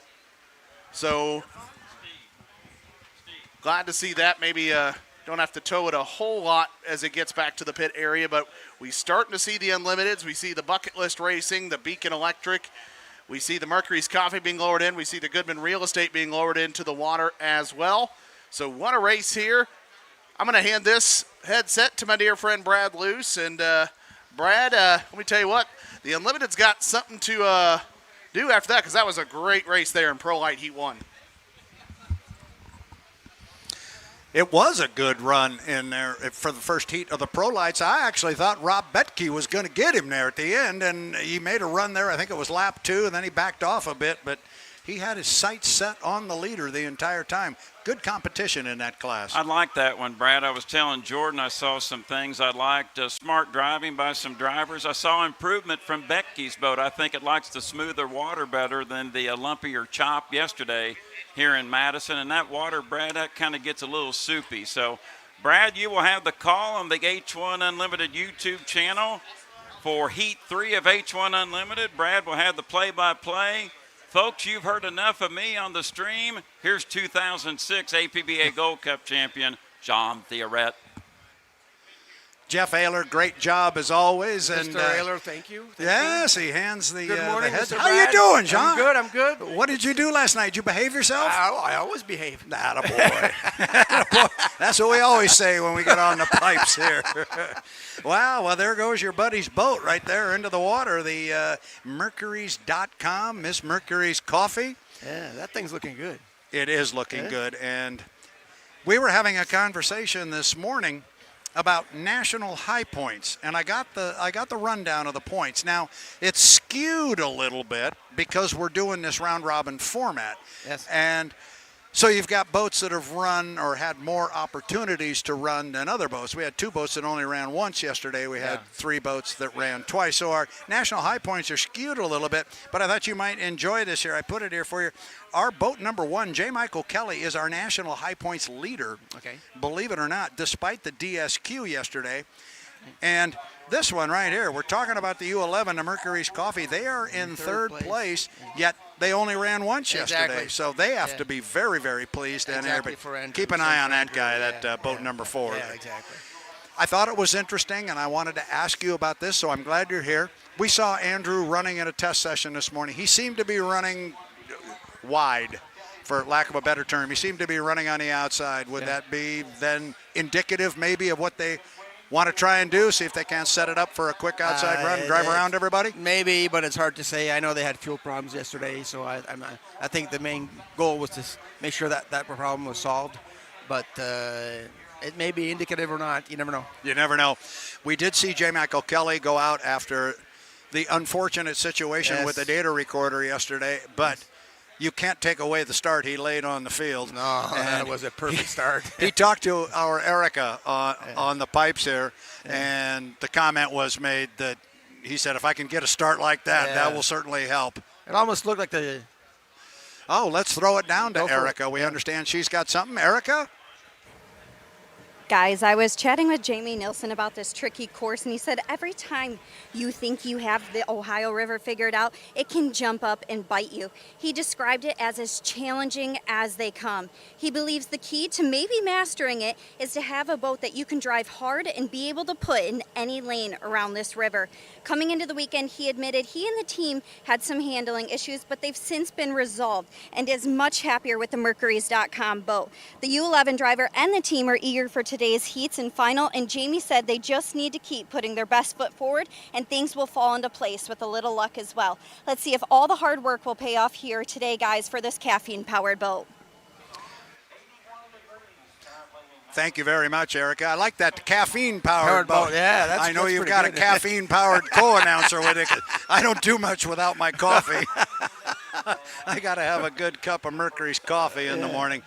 Great job down there. Mickey Washburn with the camera shot. You're looking right in on Jamie Nielsen as they get him ready. Get him strapped out there. It's nice to see that. Yep, the U11, Miss Mercury's Coffee. What a shot. What Erica was talking about, hate to bring it up, but we have to, talking about that lower corner. You know that one can step up and bite you. Absolutely. You know, And I remember 2009 pretty good. That's probably a moment. Forget the day. That's probably a moment in your life you'll never forget. Yeah, by the grace of God, I'm here today, and I'm happy to be here with you. Well, we are awfully happy you are with us.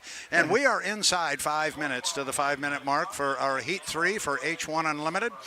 Got about 9 minutes and 40 seconds until the start. Looking at our rundown here, Jean, we got...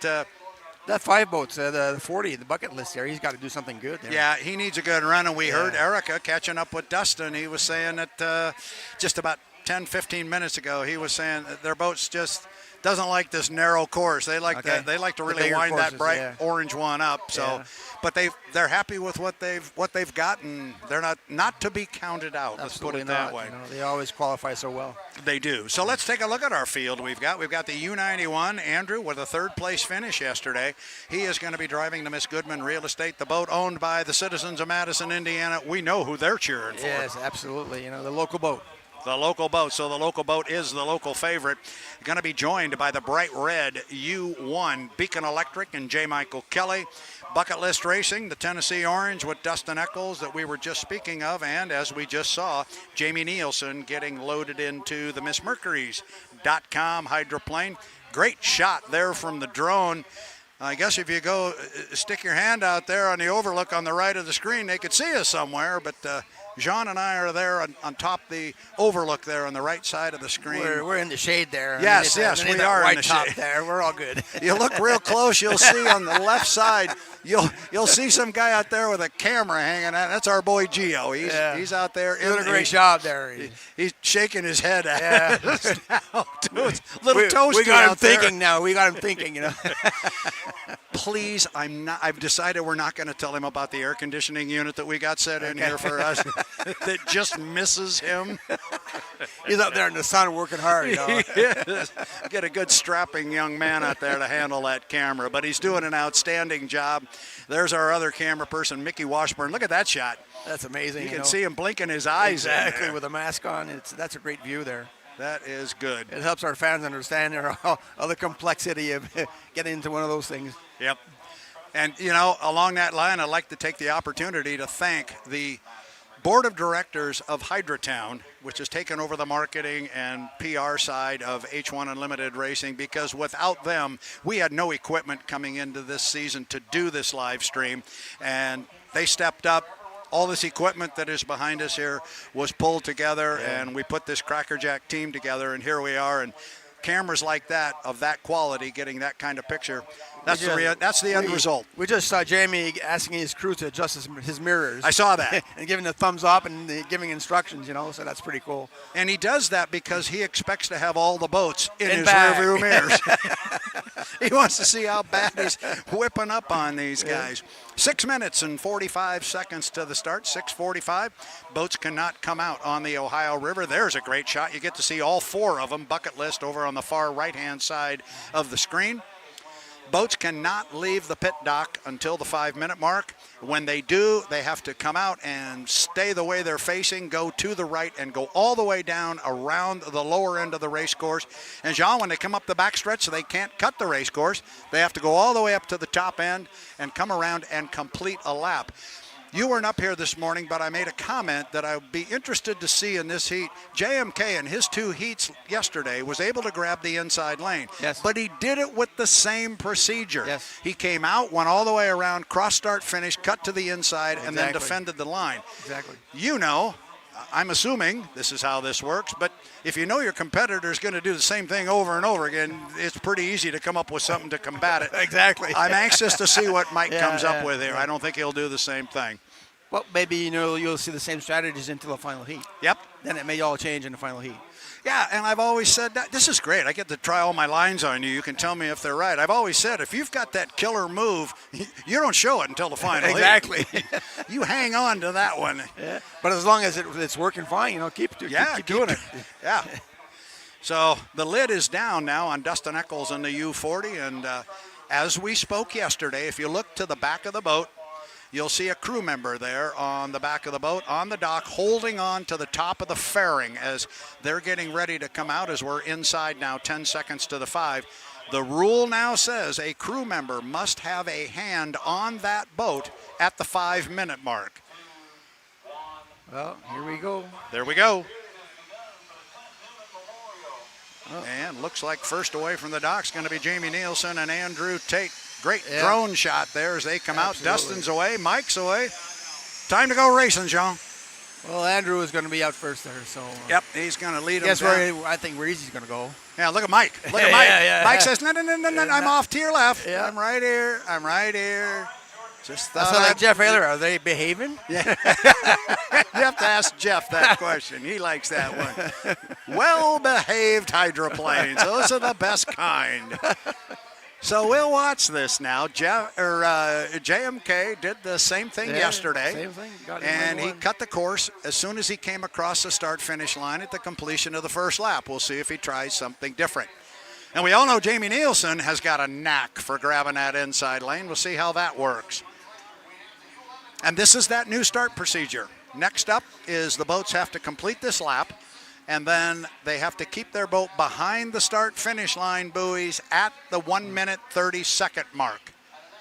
So we'll see how this plays out as 3 of our boats go underneath the Milton-Madison Bridge. There you get a good look there from the drone looking up the river. You can see the first 3 at the top end. Mike makes the turn first on the inside lane. 3 minutes, 30 seconds, 3:30 as the boats come off the top.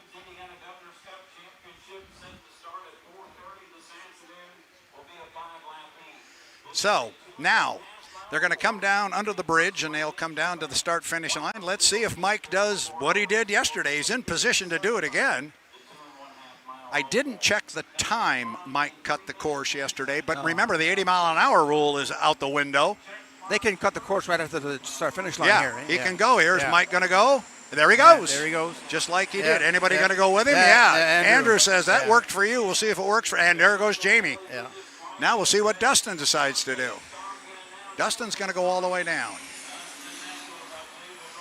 Now it's a matter of defending that inside lanes because the lanes have not yet been committed to. They could still change, but the next piece to the puzzle got to be behind start-finish line at 1:30, so they got about 1 minute and 5 seconds to kill.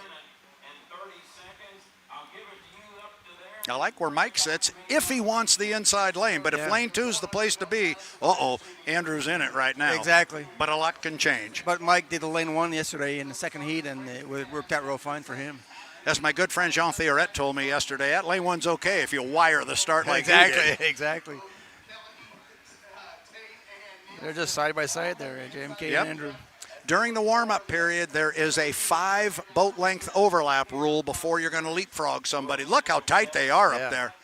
Mike and Andrew. They got 30 seconds to burn. Yes, they do. So they remember they cannot cross the start-finish line until 1:30. We're sitting at 1:50 now. So 20 seconds to kill. Now watch Mike. Mike's going to pull up on that inside lane, and here comes Dustin on the outside. Now, there can be some leapfrogging here, but we still got 7 seconds to kill. Now Mike has pulled up. He didn't want Andrew doing anything like jumping across him. We're 1 mark. It's all good. So clearly a legal score up. Now, again, it's still about defending the lane. Andrew might want to move over on JMK, but he's got to have 5 boat lengths to do it. So Mike's going to defend that inside lane. You see from the drone, nobody's got overlap on anybody right now. Nope. And this is where the radio guys come into play, Absolutely. right? They're telling Michael Kelly exactly where everybody is. If somebody were to give it a squirt and try and run by Mike, he would do same. And he's fine as long as he wouldn't give up 5 boat lengths to someone, and it does not look like it's going to happen. So the commitment buoy is the entrance buoy to turn 2 that they are approaching now, and it's going to be J. Michael Kelly in lane number 1. Andrew Tate's going to sit in 2. Lane number 3. On the far outside is going to be Bucket List Racing. Jamie Nielsen's going to sit in lane number 3. Kelly in 1, Tate in 2, Nielsen in 3, Eccles in 4. They're early. Yes, that's usually about 16 seconds from the exit buoy. Now, this is what we saw JMK doing this morning. He just crawled up to the start-finish line, and then he timed it. We watched the shadow go over the boat, and he laid his foot into it. Remember, no 80-mile-an-hour rule, and here they go. So now it's just a matter of putting your boat at the start-finish line with a full head of steam and open water. 4 boats, gorgeous start. We are 1 mark, and it appears to be a legal start. Yes. 1, 2, 3, 4. Great look. Kelly nailed another good one. Going. Legal start. We've got it official. Boats down to the lower end of the race course. J. Michael Kelly with the lead on the inside. And he's got Andrew Tate right in his right side hip pocket, getting a little tight in there for Jamie, but he's got room. We got a race now. Yes, we do have a race. It's Kelly. It's Tate. They are tied together, but it's Kelly by about a boat length. Halfway up the backstretch. The Beacon Electric on the inside. Goodman Real Estate on the outside. They are the 2 leaders. The other boats are back just a bit. Dustin Eccles showing some speed on the far outside. Top end of the course. Who gets up there first? Andrew does. Yes. Andrew's got him by a boat length, maybe a boat length and a half. Kelly seemed to get down deep in the water there, maybe hit a swell. Tate comes off with boat speed. Andrew Tate Andrew's going putting the hammer down in the 91 to Goodman Real Estate. Jean, he had a great corner at the other end. Wow. Just keep him on the water. Keep him on the water. Keeping it on the water at the completion of lap number 1. It is Andrew Tate, and he's got about 5 or 6 boat lengths on JMK. He's going to give him plenty of room down there. Oh, he can control the corner there, so that's... Kelly trying to make up ground on the inside, having a good corner, but still Andrew Tate comes out with about 5, maybe 6 boat lengths on Kelly. He can move over on him, I think, if he continues to open it up, but I don't think he's going to do it. No, I don't think he'll not. move over. I think he likes that lane too. That's exactly it. Keeping his speed up in the corners. And it's kind of close right now. He wouldn't risk it, but I don't think he wants to anyway. Top end of the race course. Andrew Tate, Goodman Real Estate, has opened up water on J. Michael Kelly. Gives him plenty of room at the top end. Exactly. We call that driving him clean, right? Yep, absolutely. Here he comes. The white flag will fly for Andrew Tate in the Goodman Real Estate, the U91. They had a 3rd place finish yesterday. He wanted to start the day with a strong showing. I think mission accomplished so far, Jean. Yes, sir. He's sending a message out there. Yes, he is, indeed. He is at the entrance pin to the corner, and he is at the apex, and he's going to hit the exit pin quickly, and he's got a big lead he hit now. The apex now. Now I'm assuming it's his radio guy telling him where he can find some good water, and it looks like Mike just moved to the outside of him. And Mike better keep his eye on that right side rear view mirror because Dustin Eccles is lurking. Yes.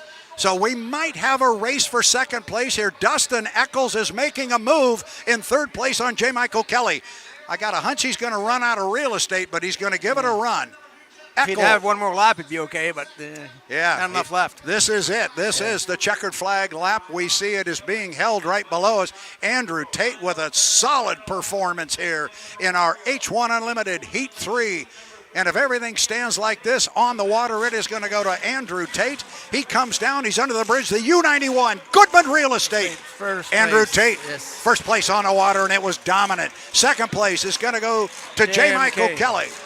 And a hard-charging Dustin Eccles in the U40 Bucket List Racing. That's the best we've seen that boat run in competition. Dustin Eccles really gained some ground there. He did indeed. Top end of the race course, Jamie Nielsen in the Mercuries.com will come off the top end of the race course. He will come down and pick up a 4th place finish on the water. Have to caution our fans that the boats do have to go through technical inspection. But on the water, it looked good to me. Yeah. We will... There we go. Good. We just That's got good. it in our That's ear. good. It was a clean Fantastic. heat. No Good. calls on the water. That's what we like to hear. They're all that have good behavior. they were well behaved. They don't need Jeff Ayler on the pipes. We'll say it for them. Exactly. They were well behaved. Well behaved. I do like that. Once again, and I'm going to tout it because it was just so much discussion over the last 2 years, but the start procedure did what we wanted it to do. Absolutely. That was another very competitive 4-boat start at the line. They were bunched tightly. That's what the fans want to see. They want close deck-to-deck racing. We got it. J. Michael did the same strategy, and he paid out for him in lane 1. But, I think Andrew had more speed on in lane 2 there. If you step just to the left here, just step around that piling here to the left. Look at Corey Peabody sitting atop the strong truck there. You guys, if you're not in a heat, you're watching what everybody else is doing, Absolutely. Right? You want to know what's going on. You want to see what it is they're trying. You learn the strategy and see the way everybody's thinking, too. So first place on the water is going to go to Andrew Tate. Actually, it's exactly the way it's written on our sheet in front of us there. First place goes to Andrew Tate, Goodman Real Estate. Second place to JMK, J. Michael Kelly in the Beacon Electric. Third will go to Dustin Eccles in a hard-charging bucket list racing.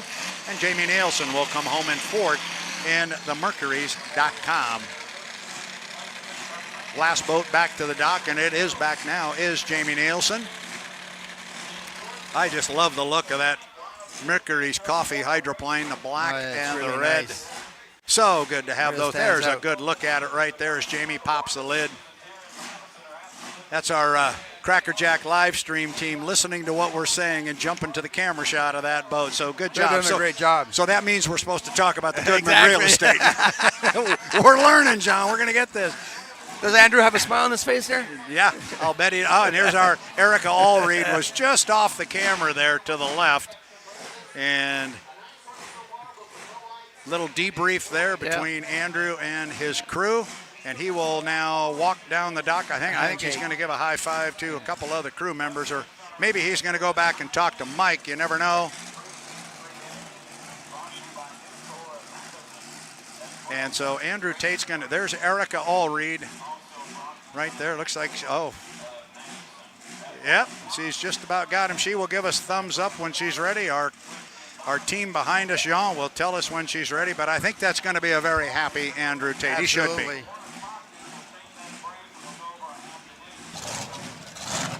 Andrew, such an exciting race for you and the team. How were you able to gauge when to capitalize and strike from the outside to get the upper hand and heat win here today?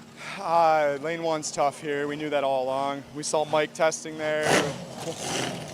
He ran there the first two heats, so we kind of needed to gauge ourselves off of him a little bit. Cat and mouse type thing, but the boat goes through the turns awesome, comes off the turns awesome. This is where we won the race, so I couldn't be happier with Miss Madison. Goodman Real Estate team, rough day yesterday, some ups and downs for sure, but hey, we're starting off the day on the right foot. On pace for a great day here for you and the team. Congratulations, guys. Back to you.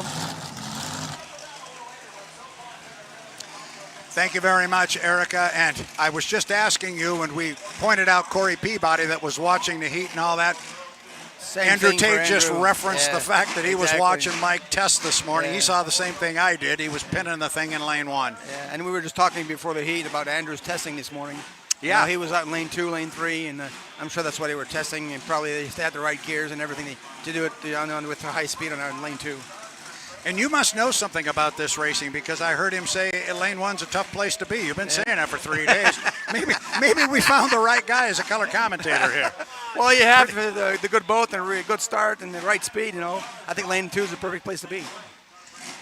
So you're looking at the U91, the Goodman Real Estate.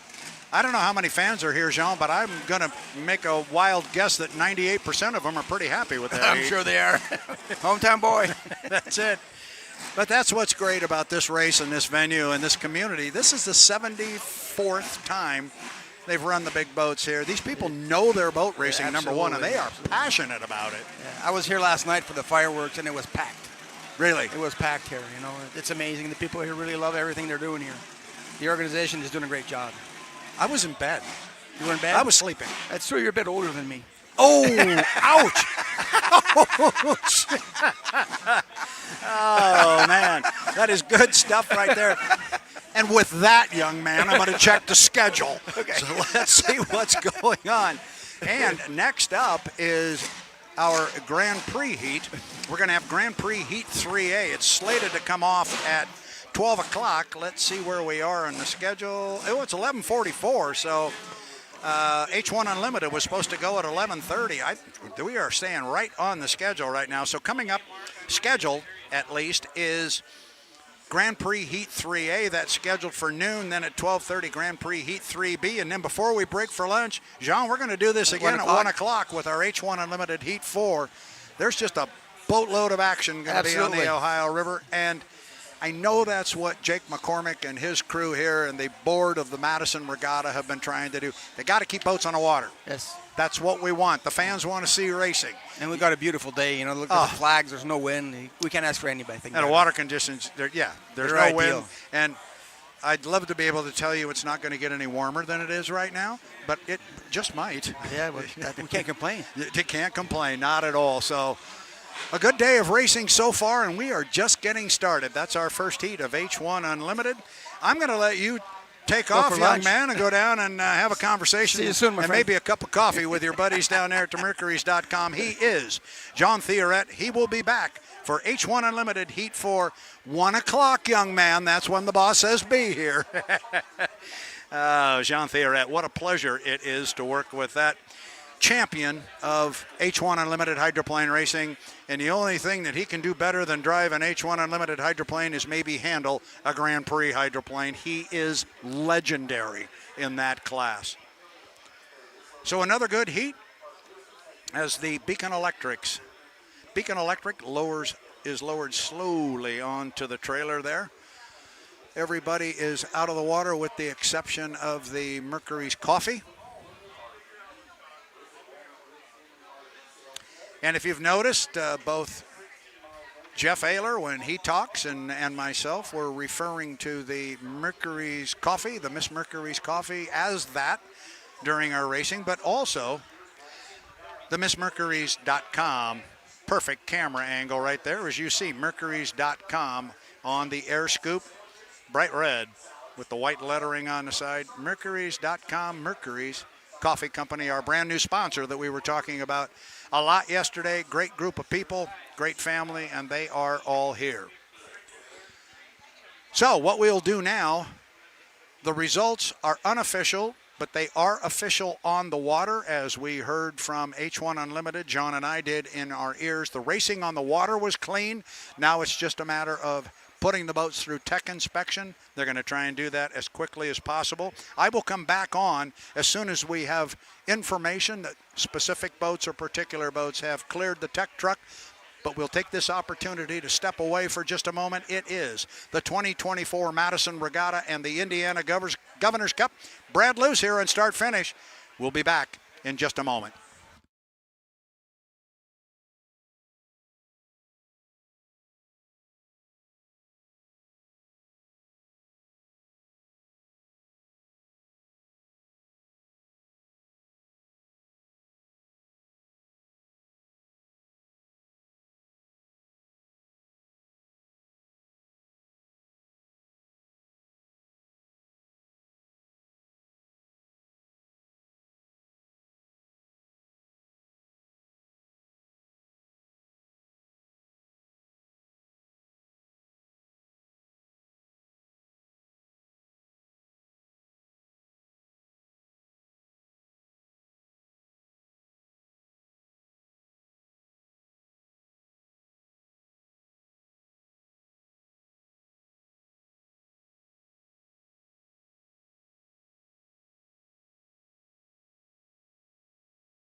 Back here on the start-finish line at the Madison Regatta. That was a short break. They don't give me much time to do much around here. However, I wanted to come back as quick as possible and let you know the U91, the Goodman Real Estate, Andrew Tate has cleared tech inspection. I just checked with our chief referee, Jonathan Abbott, who said, it's good, put it in the books. So Andrew Tate with 400 big points in the U91, the Goodman Real Estate. And I'm sure, as we saw in the interview with Erica, that is a happy camp down there, a good way to start Sunday, race day, with a victory in the first heat they run. So 400 points for Goodman Real Estate. I will step away again, but come back as soon as we have an update on the other three boats.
Back here on the start-finish line tower of the judges stand on the Ohio River. We are inside 5 minutes to the start of our Grand Prix Heat 3A. Boats are coming away from the dock, and that means it's time for me to turn the microphone over to our PA crew. Jeff Ayler, he's already got his ears on down there. Jordan Bear, if I'll take my head out from underneath these earmuffs, I will pass it over to you, young man. Jeff Ayler and Jordan Bear with the call. Thank you, Brad Luce. We are 4 minutes and 20 seconds until the start for HRL GPA Challenge here at the Madison Regatta. Grand Prix Heat 3A, sponsored by Nucor of Madison. See Brandon Kennedy on the course, along with Jack Lupton, still waiting for Greg Hopp in the Old Trapper Beef Jerky Super Shine. Jordan, we come on a little bit late. Clock start, assigned lanes in Grand Prix. If you jump the gun in Grand Prix, it is a 1 minute penalty on elapsed time.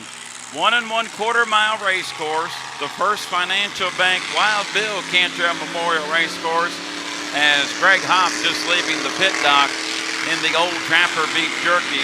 Assistance this weekend locally from Super Shine. 3 minutes and 25 seconds until the start. This is the second largest hydroplane class racing in the world. 24-foot length boat, 12-foot width, all powered by a 468 cubic inch supercharged engine, generates around 1,400 horsepower, racing trim with the pilot inside around 3,000 pounds. These boats are well capable of going 170 miles per hour. Competition in Madison at the end of each chute, I say 150. This smooth water, 155 miles per hour at the end of each chute. Could happen. ID our boats. Yes, sir, Jeff Ayler. Again, for Grand Prix Heat 3A, it is the inside lane. That'll be the 15 Old Trapper Beef Jerky. Assistance from Super Shine out of detailing and window tinting with Greg Hopp. Then right next to him, lane 2, it'll be Jack Lupton in the 33 Jack Lupton Motorsports. And then on the outside, it'll be the man that no one's been able to beat yet, Brandon Kennedy in the 35 River City Printing. Again, you'll see kind of a red, white, blue for the River City Printing. Brandon Kennedy's been unstoppable so far. Greg Hopp, his boat is dominant yellow. For Jack Lupton, kind of a reddish, kind of black color there. We saw a great race from Jack Lupton yesterday against Jeff Bernard. Curious to see what he does on the inside of Brandon Kennedy today. As you see on our monitor, that's Brandon Kennedy. River City Printing presents Sunrise Party Cove. This was your winner at Lake Gunnersville, Alabama last weekend in the HRL GPA Challenge. Next weekend will be the conclusion of the 3 consecutive weekend challenge at the Super Bowl of inboard hydroplane racing conducted by the Hydroplane Racing League at Valleyfield, Quebec, Canada. Jordan Bear, I hope my friend from Cambridge, Maryland, John Tomey, is listening. John will be part of the public address announcing crew in Valleyfield. John, I can't wait to hear you next weekend. You'll do fine. I just need to get a passport. I need to renew mine, so I'm right there with you. I'm right there with you, Jeff Ayler. So unfortunately, I'd be a little out of luck there. We're coming up on a minute 10 again. Kennedy's going to be on the outside, Lupton in the middle, and then Hopp on the inside. Hopp still kind of slow right now. We're at 1 minute as Brandon Kennedy is going to be going. We do have a quick announcement. All boats have cleared tech from the last Unlimited Heat. So the last heat is official, Jeff. All boats have cleared tech. So quickly, Clint Newman, H1 Unlimited Heat 3. First place, Andrew Tate. Second place, J. Michael Kelly. Third place, Dustin Eccles. Fourth place, Jamie Nielsen. As Jordan just mentioned, all boats just cleared tech per H1 Unlimited. Now, HRL GPA Challenge here at the Madison Regatta. Jordan, 30 seconds until the start. Beautiful sight on the back chute. That is awesome. Looks like it's going to be a good start. I'll go ahead and take them on down to 0. We're now at 20 seconds. Greg Hopp in 1. Jack Lupton in 2, Brandon Kennedy in 3. Kennedy has been dominant. Can Lupton spoil? The 468s, they're powering up. We are now 5, 4, 3, 2, 1. Mark. Boogity, times 3, we're racing. New 4 Madison Grand Prix Heat 3A at the Madison Regatta. Legal start per H1 Unlimited. Jack Lupton is your leader, but someone is there on the outside. It's Brandon Kennedy. Lupton, Kennedy back further than I thought. Oh, man, look at that. Now about right, a half a rooster tail length for Jack Lupton. He might not start perfectly, but oh, look at Brandon Kennedy. You see the speed, Jeff. He's going to be trying to catch Lupton, but Lupton's got the easier track around as they come around, Jeff, and look for the first lap completion. We got a good one. Oh, excellent action here. Lupton, Kennedy, one complete, 3 to go. Lupton's lead down to 5 boat lengths. A puff of smoke, that was from the old Trapper beef jerky, but Greg Hopp still running. Back into turn number 1, Lupton the Kiwi, and now there is Kennedy. Deck to deck, a dose chimichanga. Here we go, and right there, Lupton's trying to catch him. It's getting a little wide. Oh, he had to pull the throttle a little bit. But again, Lupton right there on the inside. It's only a 1 boat length lead, but Lupton catches him. He's got the shorter track around, but Kennedy's got a lot of speed on the outside. It is coming down. Lupton's quickly taking the lead, but Kennedy's right there, Jeff Ayler. Fabulous action here in New Cora Madison GP Heat 3A. Halfway through it, Lupton officially about boat lengths after lap number 2. Both superb drivers entering turn number 1 on this 1.25 course. Kennedy, boy, Lupton has come to race in Madison, Indiana. Kennedy still has work to do. Still, Kennedy, only a boat length. Only a boat length out, and again, Lupton's got it, but look at the big speed, and it looks like Lupton's going dead. He's spinning out and going into the infield. I don't like the look of that shutdown. That could have been a motor. I hope a propeller did not let go either, so tough break for Jack Lupton. Now Brandon Kennedy, smooth sailing. White flag. Comfortably in front, white flag displayed in New Cora Madison. Heat 3A and Grand Prix. Greg Hopp remaining in second in the old Trapper beef jerky with assistance this weekend from Super Shine up on Madison's hilltop. So Brandon Kennedy looking to remain perfect on the weekend, and Jordan, he's 3/4 of a lap away to victory. Absolutely he is, and you know, if you're Greg Hopp, you have a chance to get some second place points here. All you have to do, you'll have to finish another lap after this one.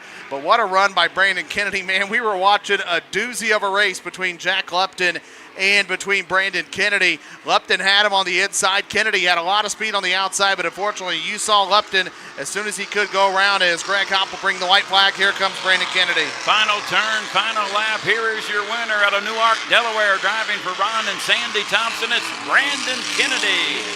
River City Printing presents Sunrise Party Cove. Couldn't get that full sponsorship in with that exciting action the first 2 laps. Man, oh man, that was fun to watch. Those first 2 laps, about as exciting a racing as you'll find with hydroplane racing. What a run by Jack Lupton. We obviously hope that's nothing too serious because he has shown what he is able to do. That was a whale of a run by Jack Lupton. Who knows what would have happened if he had stayed there, because now you look, there's some smoke coming out, looks like right there. Is that out of Lupton or is that out of Greg Hopp? Is that out of Hopp? So that's a couple of times that's happened here in this heat. So Greg Hopp going to come down and get the checkered flag. He'll get 300 points there for second place, which is nice for Greg Hopp's team, the GP15, excuse me. So Greg Hopp will come around in second, and he's going to go ahead and turn into the infield as well. And I hear some popping there, Jeff Ayler. Boy, he nursed it to the finish line, but boy, that's a tough break. The capsule lid comes up quickly, so we'll get a couple of boats on the hook here in New Cora Madison GP 3A. Brandon Kennedy, your clear-cut winner, but he had a battle with Jack Lupton out of Waverly, New Zealand for 2 laps in the Jack Lupton Motorsports. But so far in 2024 in this HRL GPA Challenge, this brand new red, white, and blue craft debuted last year.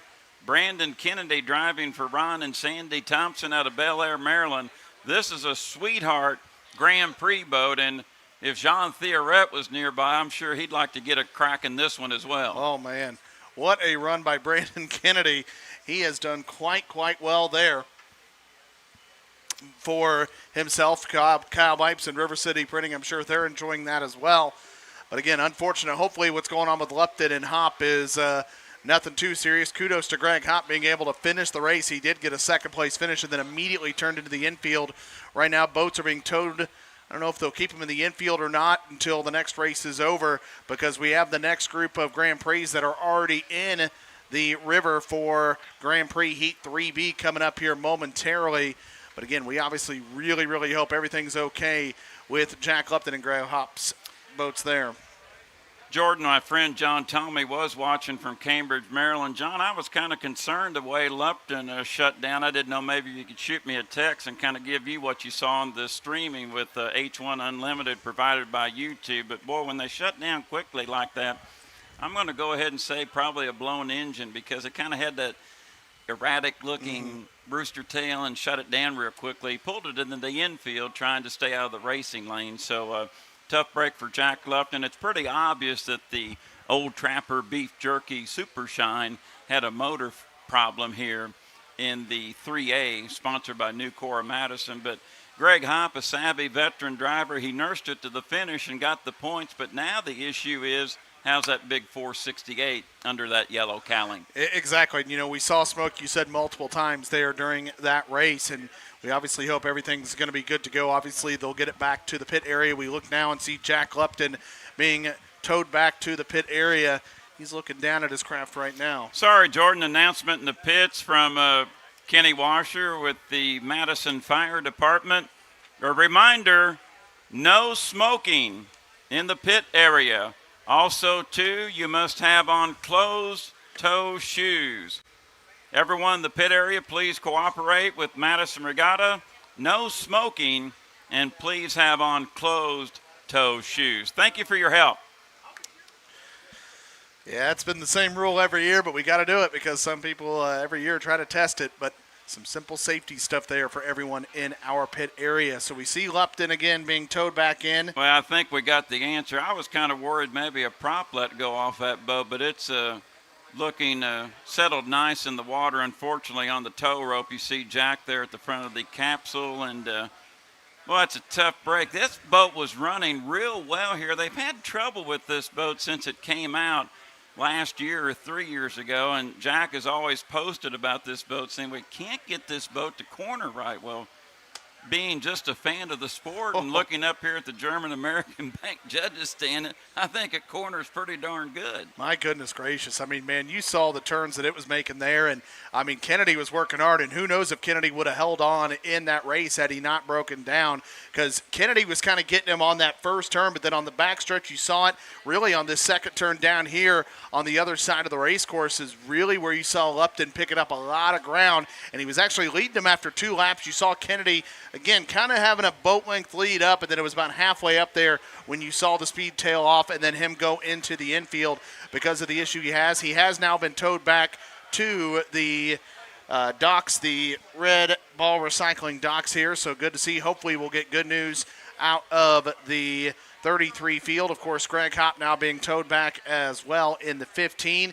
We have another Grand Prix heat coming up just a couple of moments from now. 4 boats going to be competing for Heat 3B. You got some good ones here. We'll talk about that in just a little bit. Hopefully, again, we are about ready to go. Just got word from Patty Kennedy Hayes, the aunt of Brandon Kennedy. The youngster is 9 for 9 in 2024. Wow. Unblemished so far in that boat on the crane sling right now, provided by Lunan Oak out of Carrollton, Kentucky. And when you're dominating like that with a perfect record so far here in this HRL GPA Challenge, no doubt the favorite coming up for the Grand Prix Hoosier Nationals final, sponsored by Reliable Diamond Tool this afternoon at 4 o'clock. Earlier we had breaking news talking about Jake McCormick participating in Pro-Lite Heat number 2 this afternoon, of all companies, sponsored by All Phase, coming up at 2:50. That is Jake's company that he is employed with, but he is the Madison Regatta president. He will compete in competition here at the Regatta as a Regatta president. Trivia question for you. Okay. Who was the other Madison Regatta president in history that drove in an inboard hydroplane race during his presidency during Madison Regatta race weekend? The clock is on. Tick, tick, tick. Well, I was going to guess Timmy T, but I was going to guess Tim Torrance, but I'm on a loss there. I'm not sure, Jeff Ayler. Kyle Bipes has the answer. The gentleman that did it is Denny Jackson. the current mayor of Milton, Kentucky, right across the river from us. There you have it. So Denny Jackson did that, so I'm excited to see. We'll see Jake McCormick out here again on the course. His grandfather won the Gold Cup on back in 1971. I know many people that were here, that are here today, were probably at that 1971 Gold Cup. And, while we still got time, Jeff, go ahead. A guy that gave me a pencil this morning had the answer right. It's unusual to get a solid encrypted message from him over the phone. Exactly. One of the cool things I want to say, Jeff Baylor, because you did such a great job with the opening ceremonies this morning. Thank you. And a really, really cool moment when they honored Tony Steinhardt. Before that, Tony, of course, was the team. He worked with the Miss Madison team in 1971. He's been such an integral part of the Madison Regatta. Really, really special moment. Oh, over the years, Tony's had his hands in many facets of the sport here in Madison, and nice job by Jake McCormick this morning. And, he was the crew member that jumped on the deck of the 71 boat, caught by the cameras of ABC's Wide World of Sports when Jim McCormick upset the apple cart that day in unlimited hydroplane racing in front of the estimated crowd of 110,000 people here in Madison. And we wish Tony well. It was great seeing him this morning, and get well soon. Absolutely, and a great moment there. Obviously, glad to see him down here. Everyone paid him the respect he has so earned over the years, and great to see all that. Looks here in front of me, Greg Hopp has been towed, it appears, back to the Red Ball Recycling Dock. So once the rescue boats get back in place, we should be just about ready to go for Grand Prix Heat 3B, presented by Nucor. So again, it looks like, they got everything there. Thank you, Jewel. We're getting some buttons. Okay. Jules Seckler, great seeing you. Do you have a couple of extras for my cohort here, Mr. Bear? Oh, she has actually given you her personal thank you. Beacon Electric and Beacon Plumbing buttons. Jewel, thank you very much.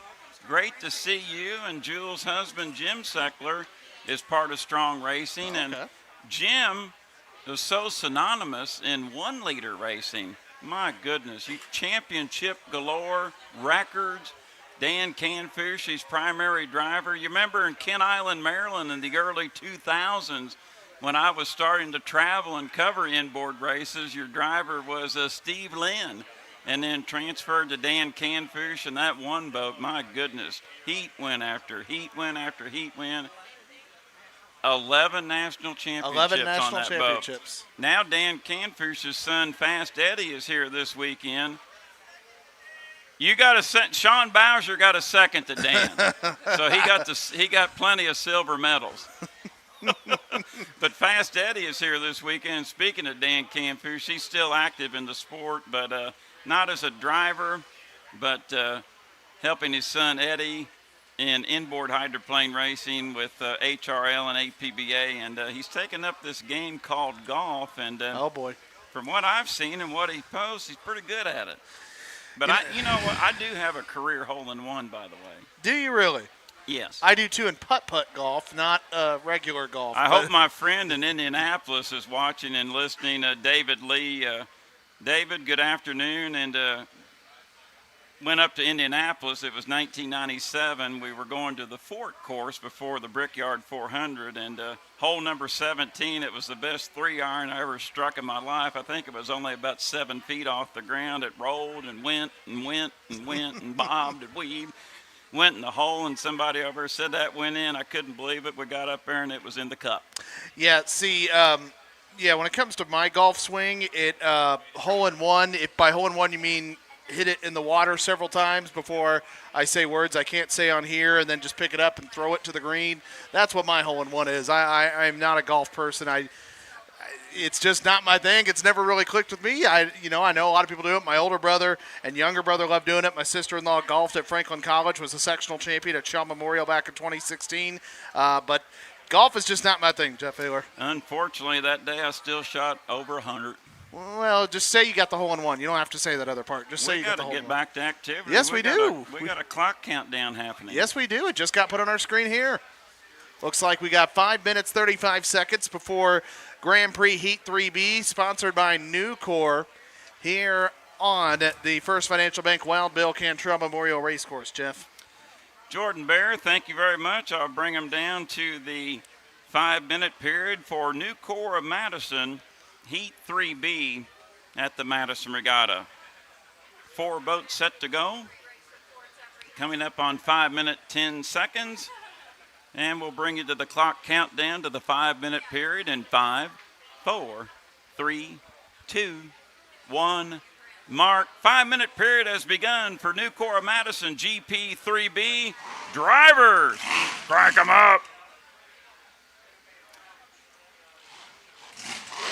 Bobby King, first flight in the Freedom, owned by Don West out of Western New York State. Boat this weekend called Freedom presents Diego's Mexican Grill.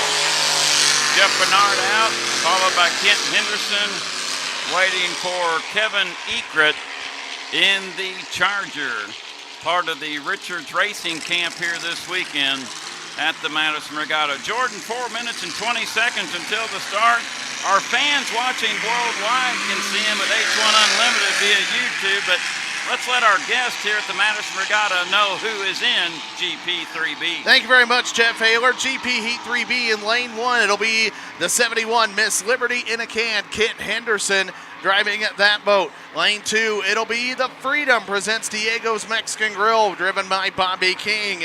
In lane 3, it'll be the Charger, the 10, driven by Kevin Ekrit.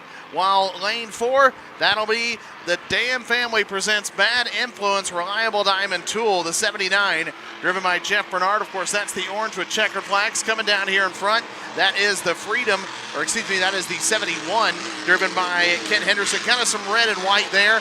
Again, the orange with kind of checkered flag sponsons is the 79.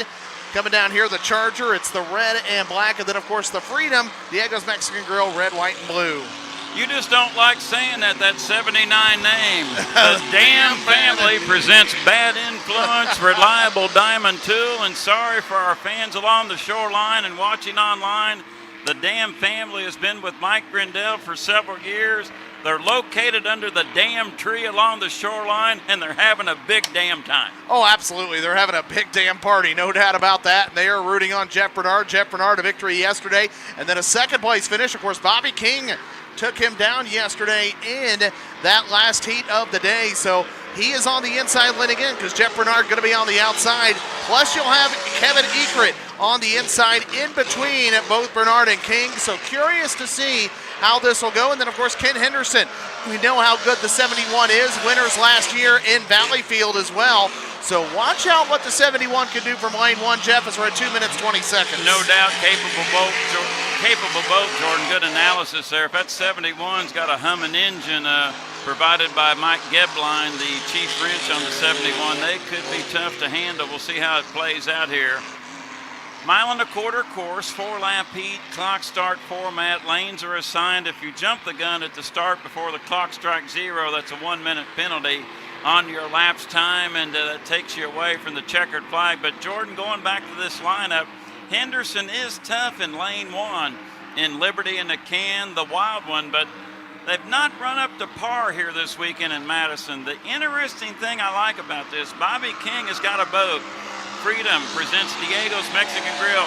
He's in lane 2. He's got separation between him and Jeff Bernard with Kevin Ekrit in lane 3. Bernard will have some work to do to take his boat on the outside.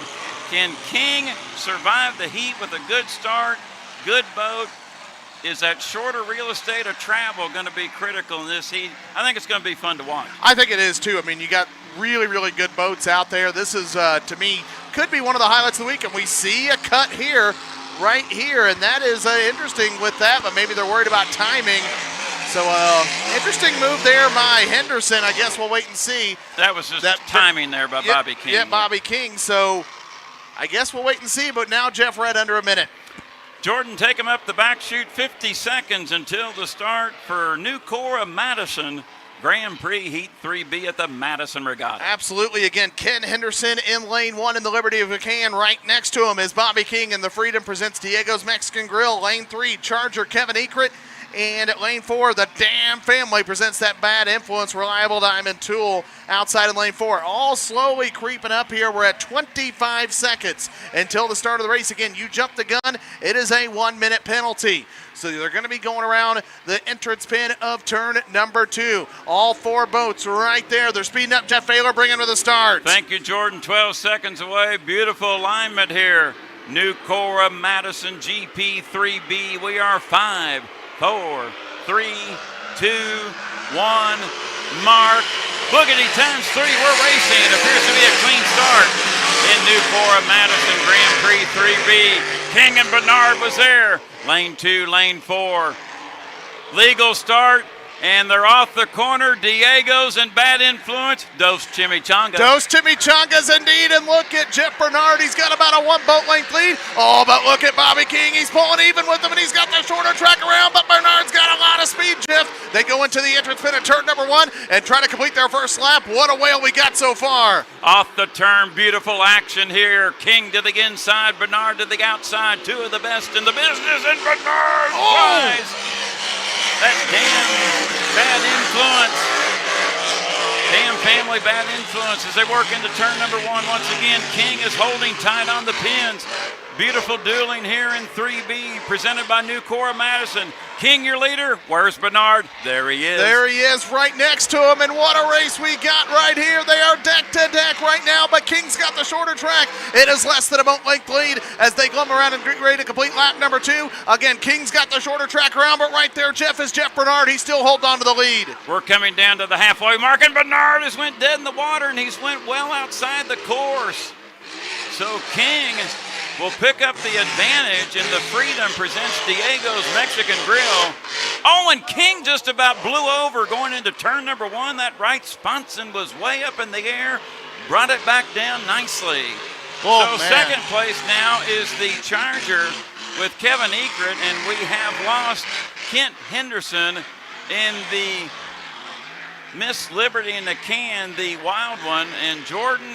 I can't see him. I don't see Kent either, but we're keeping our eye on the 2 boats that are still running.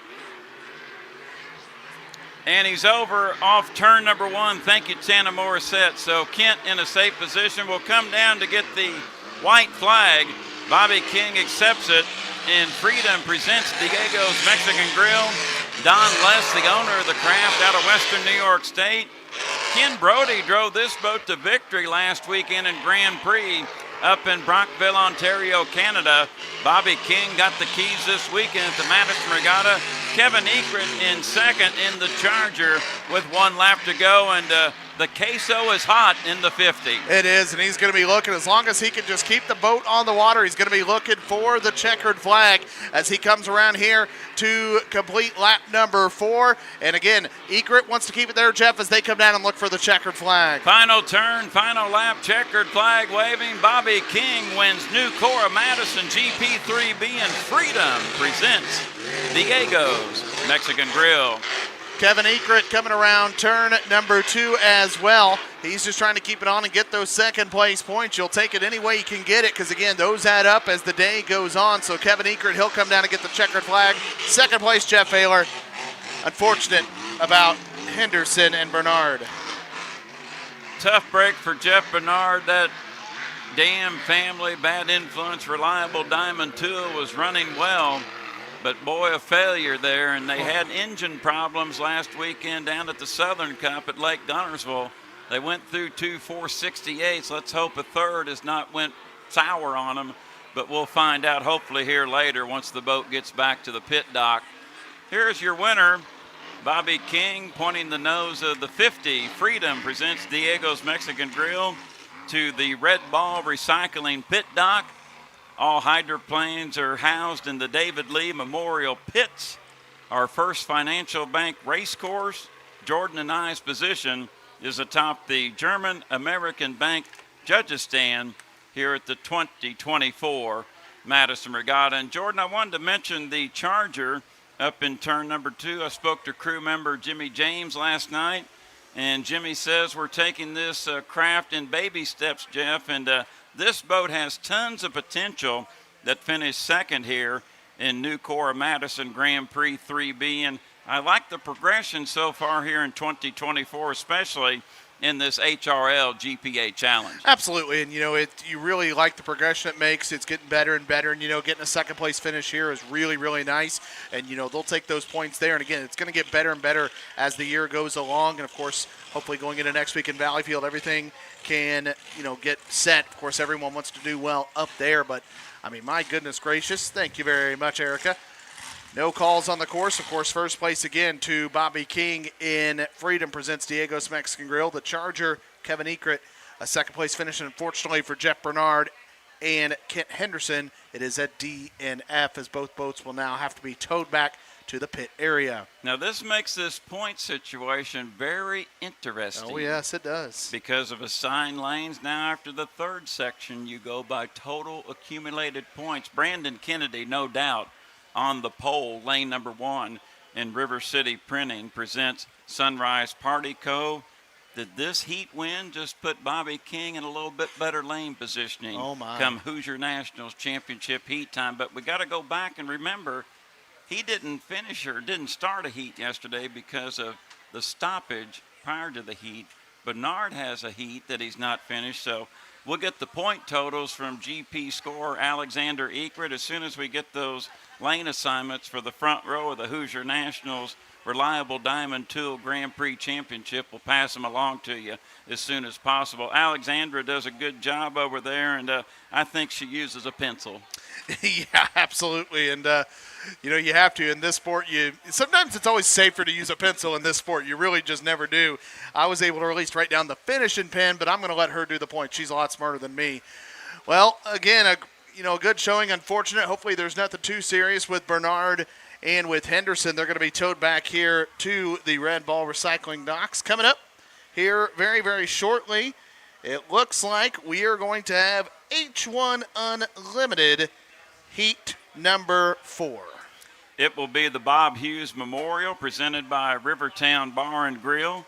That will be our heat up next. So with that, Jordan, we'll probably send it back over here to Brad Luce real quickly, along with Erica Allreed, the pit reporter for H1 Unlimited, on the live streaming via YouTube with H1 Unlimited. And looks like my fellow chap over there is making a telephone call. Yeah, that's what I'm waiting for.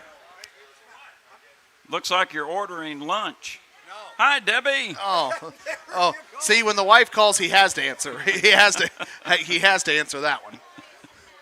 So we'll let Brad finish his conversation with the angel, and you can hand the headset yes, over absolutely. back to Brad, Jordan Bear. So we hope you're enjoying the coverage online at H1 Unlimited through YouTube, and also to our fans along the shoreline here at the 2024 Madison Regatta. When Angel speaks, that's it. That's it. When she speaks, when she calls, I answer. But she said right back to you, hi, Jeff.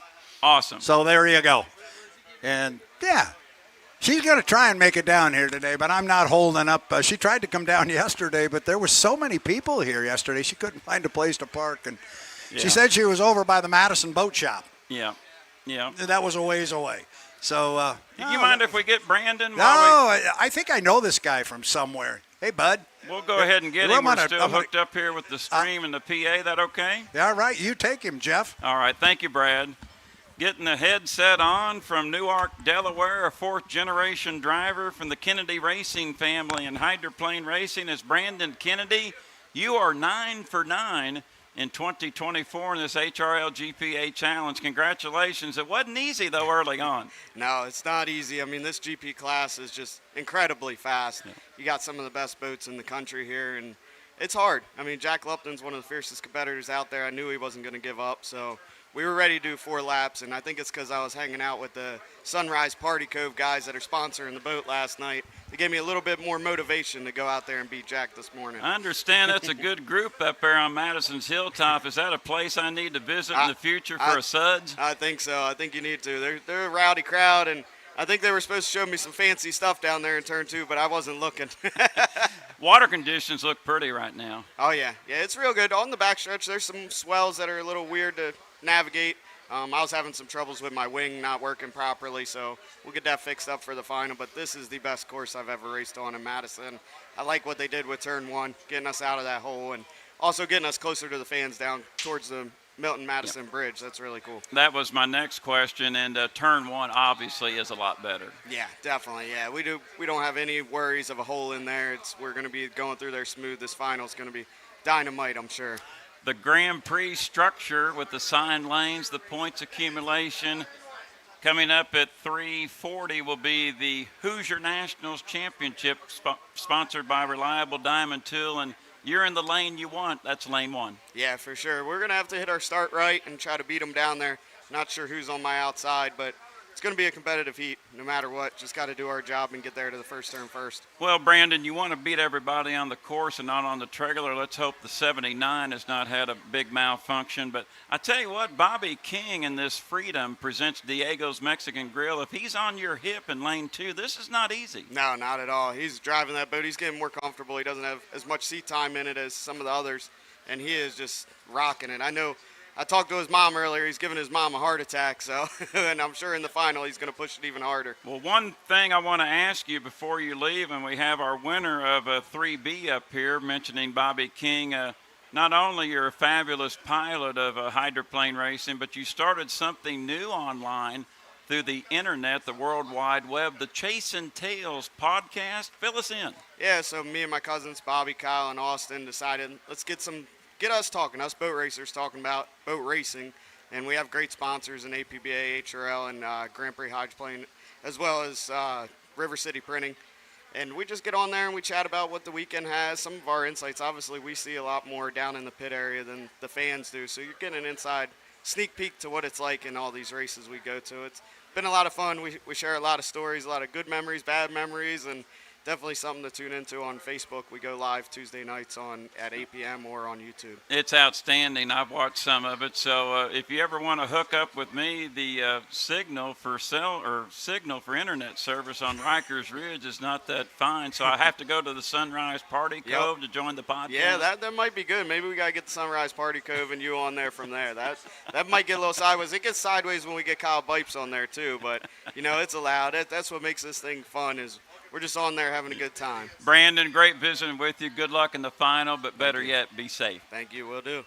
Brandon Kennedy, the winner of GP3A in the River City Printing, presents Sunrise Party Cove. Our next winning pilot of New Cora Madison Heat 3B is Bobby King. Bobby, congratulations. First of all, we had dinner last night at Diego's, and I told you a new deck-to-deck term is Dos Chimichanga. We saw it. There you go. Absolutely. No, I mean, this GP50 Freedom presents Diego's Mexican Grill team they have worked hard all weekend. We've definitely had our battles with this boat, and these guys won't give up. So, hats off to this crew. Don Les, the owner, Ken Brody, all those guys, back in New York. Hopefully they're watching right now. Shout out to you guys, and we're going to keep trying to put this thing out front. You're reading my mind. What a gentleman Don Les is. I've not seen Don for a number of years, but Don Les has been a very huge contributor to inboard hydroplane racing. Oh, absolutely. And I mean, they, Don Les and Ken Brody jumped at the chance when Grand Prix came back in 2008, and he's kept a boat on the water ever since, and that has definitely helped keep GP racing alive. So great guys, great family, great team. Very excited to be driving for them. We're looking for the lane still for the final heat of the Hoosier Nationals Grand Prix final, sponsored by Reliable Diamond Tool. We're waiting for Alexandra Egret to bring us those lane assignments. But if you're in 2 or 3, you got a hot one on the inside. Do you think you have a shot? Man, with them, I'm thinking the 35 is going to be in lane 1 there, and them TKO boys and Brandon Kennedy at the wheel. That's going to be a hard combination to beat. But if we can get next to them, we're going to make them work for it. Are you hoping you are in 2? Yeah, we'll see. That definitely hurting that motor the first heat definitely hurt us. Points wise and stuff. So we'll kind of see how the points shake out, and just we'll do the best with what we're given. Next weekend, the Super Bowl of inboard hydroplane racing at Valleyfield, Quebec, Canada, conducted by the Hydroplane Racing League. You'll be in action in that swift 350 of yours, the 242. I know you're chomping at the bit to get to Valleyfield. Oh, absolutely. For both boats, my boat and the GP50 as well. It's a great place to go race. It's one everybody wants to win. I've been fortunate to win it in 350, but with the way this GP50 boat's running right now, never say never, Jeff. And the last weekend of July, you'll be busy with H1 Unlimited, getting back in the cockpit of Rob Graham's U12 Graham Trucking, not only at Tri-Cities, but at Lake Washington in Seattle. Oh, absolutely. Very, very excited to climb back into an H1 Unlimited hydroplane and, driving for Rob Graham and the U12 boys, and Tom Anderson and the guys back at the shop have worked really hard this winter to give me a piece to drive, and I'm very, very excited to jump back in that thing. You tested the Graham Trucking the last weekend of May out in Tri-Cities. Did you learn more things over the winter with the boat when you debuted last year in Washington State? Oh, absolutely. And like I said, the guys in the shop, I got a seat molded to me and everything over the winter. Very, very comfortable in the boat now. Tom was definitely trying some stuff down at the test session, see if we could add anything new to the boat, with all these guys that are down here right now, the 1, the 9, everybody here, the 91, we got some work to do, and it's going to be a really, really fast West Coast series, I can tell you that. Bobby King, your winner of Nucor Madison GP3B. Freedom presents Diego's Mexican Grill. Congratulations, always great to see you. Good luck in the final heat, and like I told Brandon, drive hard but be safe. Thank you, Jeff. Bobby King with us, driving the Freedom presents Diego's Mexican Grill. And Jordan, go ahead and put them on. Brad's just letting me come over here and just go. Well, Brad's got people to talk to because Brad's the popular kid around here, so he's got everyone to talk to here. But, good to hear from both Brandon Kennedy and Bobby King. Looking forward to see what Bobby King does next week in the 242 at Valleyfield. And again, really looking forward to see what he does out in that U12. We saw him test the U12 out at the test session at Tri-Cities at the end of May, so we know the capability he has there. Curious to see that. That'll be out in Tri-Cities coming up the last weekend in July. Jordan, while we're here with our viewers online at H1 Unlimited through YouTube, and of course our fans along the shoreline, up next is H1 Unlimited, heat number 4, the Bob Hughes Memorial, presented by Rivertown Bar and Grill. You got the lineup? Let's have it. Absolutely. So for this next heat, we will have the U91, Miss Goodman Real Estate. Andrew Tate, the driver, of course, owned by the citizens here in Madison, Indiana. We'll have the U40 Bucket List Racing, Dustin Eccles, Kelly and Sharon Stocklin, the owners. What do we got? Jordan, I'm sorry, just a quick announcement in the pits. No smoking, and that includes no vaping.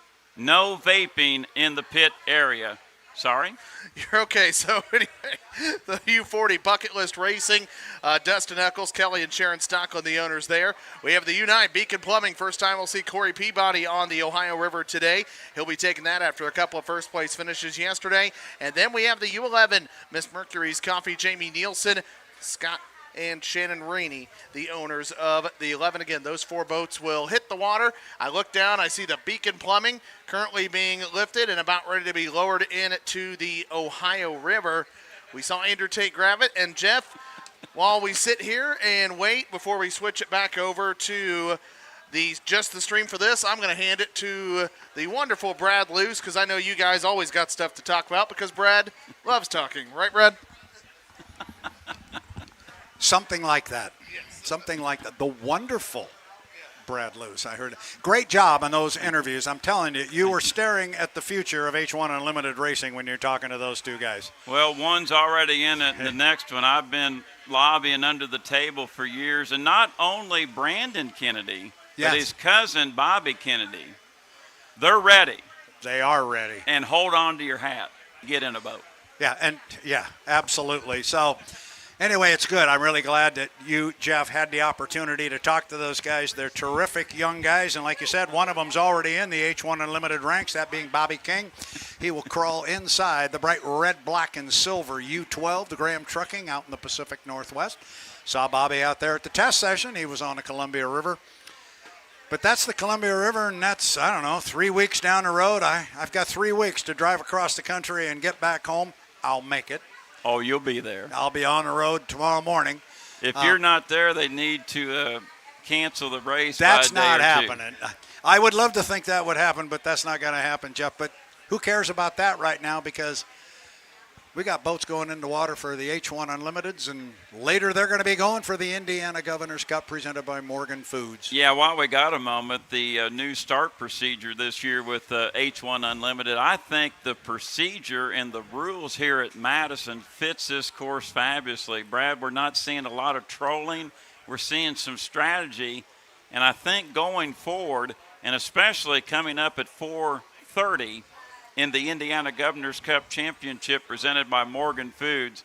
This new rule being behind the start-finish line buoy at 1:30 here at Madison, it's not actually the commitment buoy to sign your lane, but if you're in lane 1 or 2 at 1:30 here come 4:30, you got a shot. You really do have a shot. Now, when we did this first in Gunnersville on that different course, a lot shorter, a lot wider, you know it well, we had lane changes up the backstretch inside the minute 30-second mark after they cross start finish and before they got to the entrance pin to 2. So we actually saw some lane changes. I don't believe we've seen any yet. It fits this course nicely. This creek's a little bit narrower in Lake Gunnersville. Yes, it is. But I got a question for you. You've watched them, so have I, you and Jordan on the call. So far, J. Michael Kelly has been on that inside lane 3 times, and he's run the same start procedure all 3 times. I expect that's going to get mixed up somewhere along the way. Well, he's obviously calculated the strategy, and Brad, you do that so well with your math skills. And J. Michael Kelly, a strategist, and so far this weekend, he's done the exact same thing 3 times. But who will lay the trump card to maybe try to get in his head and take away his start procedure strategy coming up later in the day? No doubt, I believe the Beacon Electric will be on the front row of the final heat, the Morgan Foods Indiana Governor's Cup. And Brad, right now, smooth water, good water here in Madison in July. Lane 1 in the final heat, you can win from there. It's going to be tough, but if you can get through that turn with a little bit of momentum and some boat lengths ahead of your competitors, it's not within question a lane 1 boat can win the final. You could do it. It's a tall order on this course, but to your point, with the water conditions being what they are right now, if you can get through that first turn clean and maybe have a boat length or 2 and start dictating the race course to the rest of the field, it might be the way to make it work. We just saw from Andrew Tate the ability to drive around a boat on the inside lane. They looked awfully impressive, and I'm saying they because on the screen here are folks online and everybody here that's on the shore is looking at their boat, the U91, the Goodman Real Estate. That was an impressive performance by Andrew Tate. It was, and Goodman Real Estate, that's a prime property hydroplane right there. And Brad, I wanted to go back to turn number 1. I wanted to thank Nick Kish and everyone at H1 Unlimited providing Jordan and I a monitor. And the drone shots so far with our first 3 H1 Unlimited heats. Speaking of turn number 1, the aerials up above, and going by memory in the past, it doesn't look as soupy down there right now in this 2024 Madison Regatta. Less winds today. Water conditions are perfect. Fingers are crossed. Let's get through this thing. We want a Morgan Foods Indiana Governor's Cup champion decided on the First Financial Bank race course. And I'm hoping they're right along with you. That's what happens. The fans deserve that. We didn't get to complete a final heat a year ago at this particular event, and we are having our minds and eyes and everything set on doing that today. Let's hope that happens. You mentioned the drones. I want to mention we have, and I appreciate you bringing that up, we have three drones. 3 drone pilots. We've got 5 drones here, but we got 3 drone pilots that are providing those images that you're watching. And they're also, their number one job is to support our officials over here. They've got replay off to my left, and they're able to look at that stuff with the drones. And we are hearing very quickly that it's clear or there's a question on the water. And so far, everything's been clear pretty much on the water. It's nice to get those shots from the drone to help out our officiating crew. Do you know this guy standing to my right here? I think you know him. I sure do, but one more question before I hand the headset to him. Would you agree that the U9 Beacon Plumbing in this heat finally woke up yesterday in 2024? They're back in the mix. Yeah, we've been talking about that since we left Gunnersville, that they did not have a good weekend down on Lake Gunnersville, and they ended up being the trailer boat in the final, and that's not a spot that Corey Peabody wants to be, nor is it a spot that he is accustomed to being in. We'll thank Jeff Ayler. He has stepped away, and because he has stepped away, Jean Theoret comes back up. You having a good time this weekend? Of course. Absolutely. Gotta have a good time working with Brad here. Oh, my goodness. I like that. I like that. Well, we're looking at our H1 Unlimited Heat 4, which is on deck for us. And again, just to talk briefly about our format, we've got 5 H1 Unlimiteds here. We're running what we call a round-robin format. Everybody will run 4 times. We will have 5 preliminary heats. Everybody runs 4 times.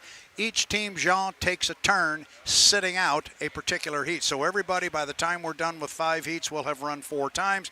We'll take the top 4 point getters, put them on the front row of the final, and then we're going 5 times for the Indiana Governor's Cup. That's really good. J. Michael Kelly's setting this one out, I guess, eh?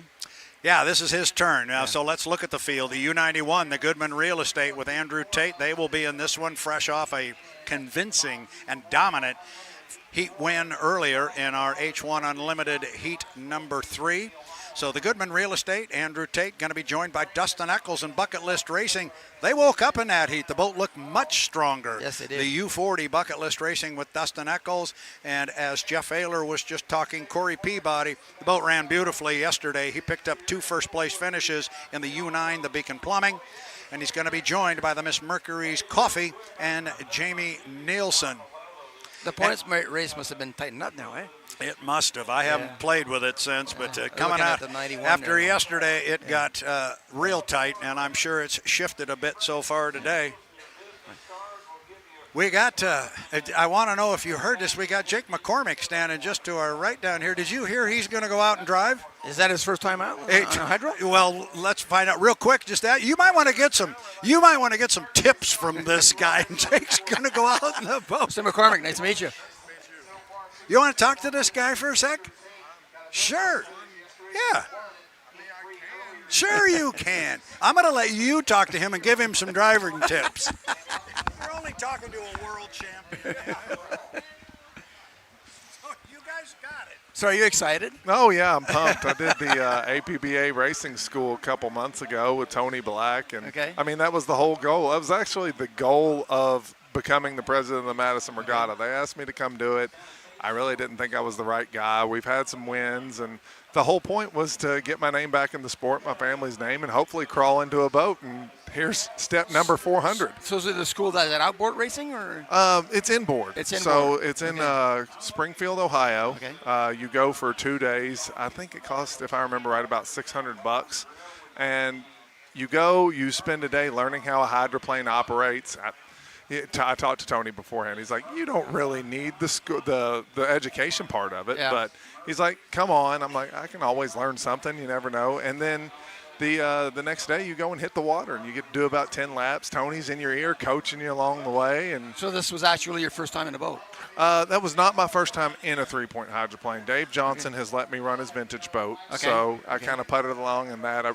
It was funny how that happened because we put the boat back together, the Miss Jean, after the bottom had ripped off of it the year before. Okay. And I had just gotten to Madison, and I showed up and told him I wanted to help. I didn't know him from Adam. He didn't know me. He knew my uncle. Okay. And I dove into the boat, and he learned real quick that I knew about boats because I had built them with my uncle and been around them my whole life. And so by the end of it, he thought he was like nursing me into boat racing. And by the end, I was under it, rewiring it for him under the cab, and we were laying glass. And what class boat is that? It's a 7-liter. A 7-liter? Yeah, an old 7-liter, the Miss Jean. And is it a cab over or conventional? It's conventional. Conventional boat. Okay. So. No, I'm sorry. It's cab over. Okay. Open hole cab over. Okay. But we put it on the water, and I got out here, and that was my first time in a 3-point hydro. And I really had no bearing of speed. They put me out by myself. I didn't have a Speedo. I didn't have a tack in someone else's boat to know how hard I was pushing it. So it kind of looked slow, is what everyone told me. I got back in, and Dave Johnson told me to go faster. I'm like, not a problem. Not a problem at all. Didn't get to run that one again. So then I found out about the school from Billy Noonan because I just came up to him last year. I'm like, how do I get my butt in a boat? Yeah. And he said, I know you don't need it, but go to this school. So we started that process, had a blast with Tony. He said I did pretty dang good at the school. And he said, I talked over it with Corby, my girlfriend. I'm like, look, this is what I want to do. And she's like, well, let's go boat racing. Absolutely.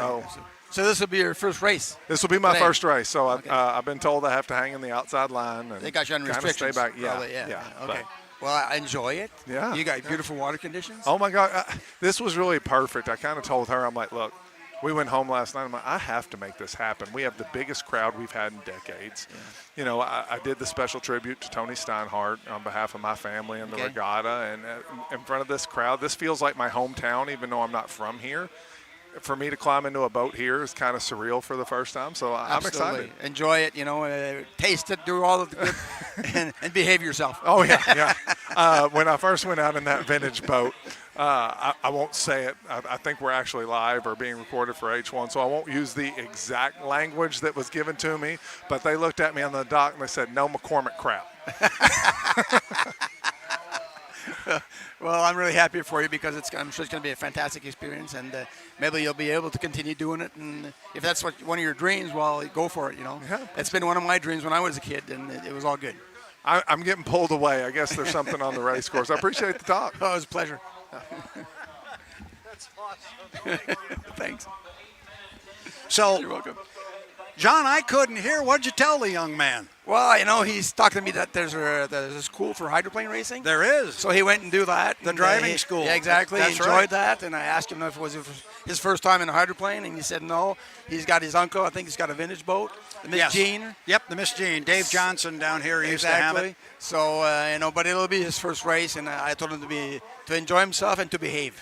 And behave just like Jeff wants. Exactly. We are at 7 minutes and 40 seconds to the start of our H1 Unlimited Heat 4. And we're standing by with Erica down in the pit area. Erica, take it away. Thanks, Brad. Our U91 Miss Goodman real estate driver of Andrew Tate told me despite finding success and a race win already this season, he is still learning this boat and all of the little nuances that come with it. During the test sessions this weekend, he's actually been on and off the throttle trying to get it to shut down on him so he can determine how far he can push it and what he can and can't do as a driver, considering they've had issues during some milling periods so far this season. With each run out, it seems he's been figuring out the machine more and more and was able to pocket the Heat 3 win. He said they won that race from the boat being able to go through and coming off the corners flawlessly, and intends to replicate that effort here in Heat 4, guys. Thank you very much, Erica, and that's good insight, and it's what we've been talking about, Jean. On this race course, you scruff off so much speed in these tight corners that if you can accelerate and get off that pin quick, you can have a good advantage. Yeah, that Goodman boat's got a really good turning capabilities, and I kind of felt funny that we talked about fuel controls. You know, they had issues, I think, in Gunnersville with fuel controls, and I'm sure they were trying to figure that out this weekend, make sure that didn't happen again. Yeah, they did have some issues, as Andrew alluded to. In fact, twice he dropped down all the way to ground idle and the boat shut off, and then he had a hard time getting it refired. That would have been a penalty in years past because he would have been below 80 miles an hour for the amount of time that was allotted. Absolutely. And that was one of the big changes in the rules. We wanted to stop disqualifying boats before the heat even got started. Absolutely. So it's worked. We're inside 1 to the 5. There we see our, well, I was going to say we see our crew member with his hand on the wing, but there we see a couple of crew members there on the U9, the Beacon Plumbing. As people begin to step off the boat, we'll have a hand on the fairing on the back of the boat. I'm sure it'll be interesting between Corey Peabody and Andrew there for this heat. Yeah, this will be good. So Andrew got a couple of heat wins, or got a heat win this morning. Corey got a couple of heat wins yesterday. Yeah. And you know Corey, he's competitive as the day is long. Absolutely. He got 2 heat wins yesterday, Corey. Yes, actually. he did. Yeah. So he came in with a bunch of points today. He'd like to keep it going right now. What did he have? He came in with 900 points. He had 2 first-place finishes, plus he was top qualifier. So, so he's in second place right now. That's what we call a perfect weekend. Yeah, when you so can pull far that that's off really and keep good. it going. Yeah. Here we go. 5 minutes. Here we go. Andrew Tate, Dustin Eccles, Corey Peabody, Jamie Nielsen, the 91, the 40, the 9, the 11. It's Goodman Real Estate, Bucket List, Beacon Plumbing, MissMercury's.com. There goes Andrew. He says, I'm going to get out of here first, and he will do it. Going to be followed just off to his right. Corey swallowed a bit of water there. Yep. Is that what happens? You swallow a chunk like that? And it goes down. He will get it refired up right now. And here he goes. Meanwhile, at the bottom end of the race course, it's Andrew Tate on the inside. He's got Jamie Nielsen just outside him on the right. Corey brings it back up on a plane. He'll trail the field down there. Now watch Jamie here. Is he going to try and have some fun here with Andrew and maybe get enough lead and move over on him? Andrew's saying he's going to run with him. No, that's not going to happen. It's not going to happen, and it takes 5 boat lengths before Jamie can move over on Andrew. I don't think he actually expected to outrun Andrew. I think the question was, would Andrew go with him or would Andrew let him come over? And the answer to that was no. No. Not going to happen. So top end of the race course. Now we'll see what happens. Conceivably, he could cut to the inside, and he just did. That's what he did. Yeah, Andrew let him go. He did let him go. Yeah. And so, yeah, an interesting move. Andrew wanted to run with him up the backstretch and not relinquish that inside spot, but he did when they got to the apex, and this time when they come down, they're in the opposite position at 320. Here comes Dustin Eccles coming up behind everybody. Now what we've been seeing J. Michael Kelly do is cut the course right here after start finish, see if anybody goes. There goes Jamie. There goes Jamie. How about Andrew? Yep. How about Dustin? Now this time Dustin's going to go. Too. So all 3 of them are going to cut the course, and Corey says, I'll go with you. How about that? Yep.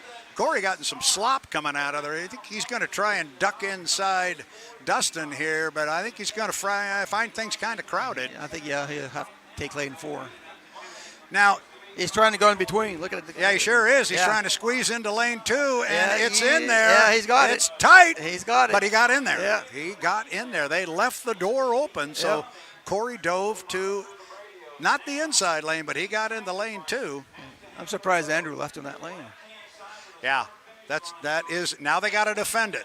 Andrew's going outside. Andrew's going to wind this thing up on the far outside. He's out on lane number 4 now. So on the inside right now is Jamie Nielsen and the MissMercury's.com. Well, they got lane 45 2. seconds to burn.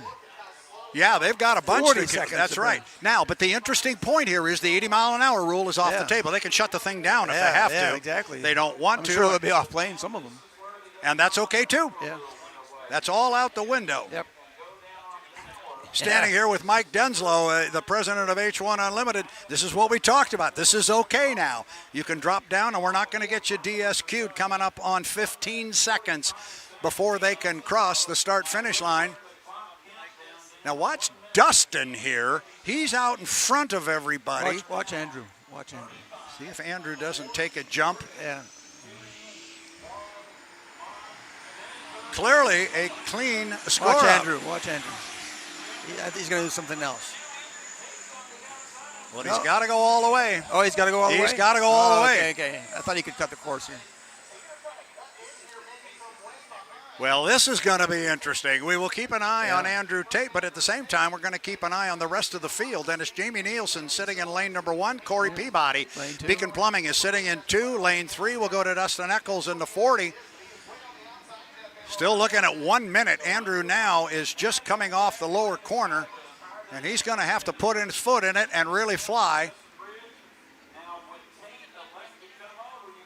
John, has he got a problem? I don't think so. I think he's waiting back, and he's going to really smoke on this. He's going to bring a lot of speed to the line, and maybe these other guys are going to not have the speed at the line. Andrew's going to play it a little different. Again, it's this new start procedure. Yes. Everybody's figuring out how to do it. Trying new strategy.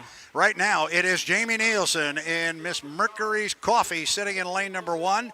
It is Corey Peabody, Beacon Plumbing in 2. Here comes Andrew hard on the outside. Lane 3 is going to be Dustin Eccles. Here comes Andrew Tate. You like that? About 17 seconds off the exit pin. I think that's good. Let's see Andrew. Here they come.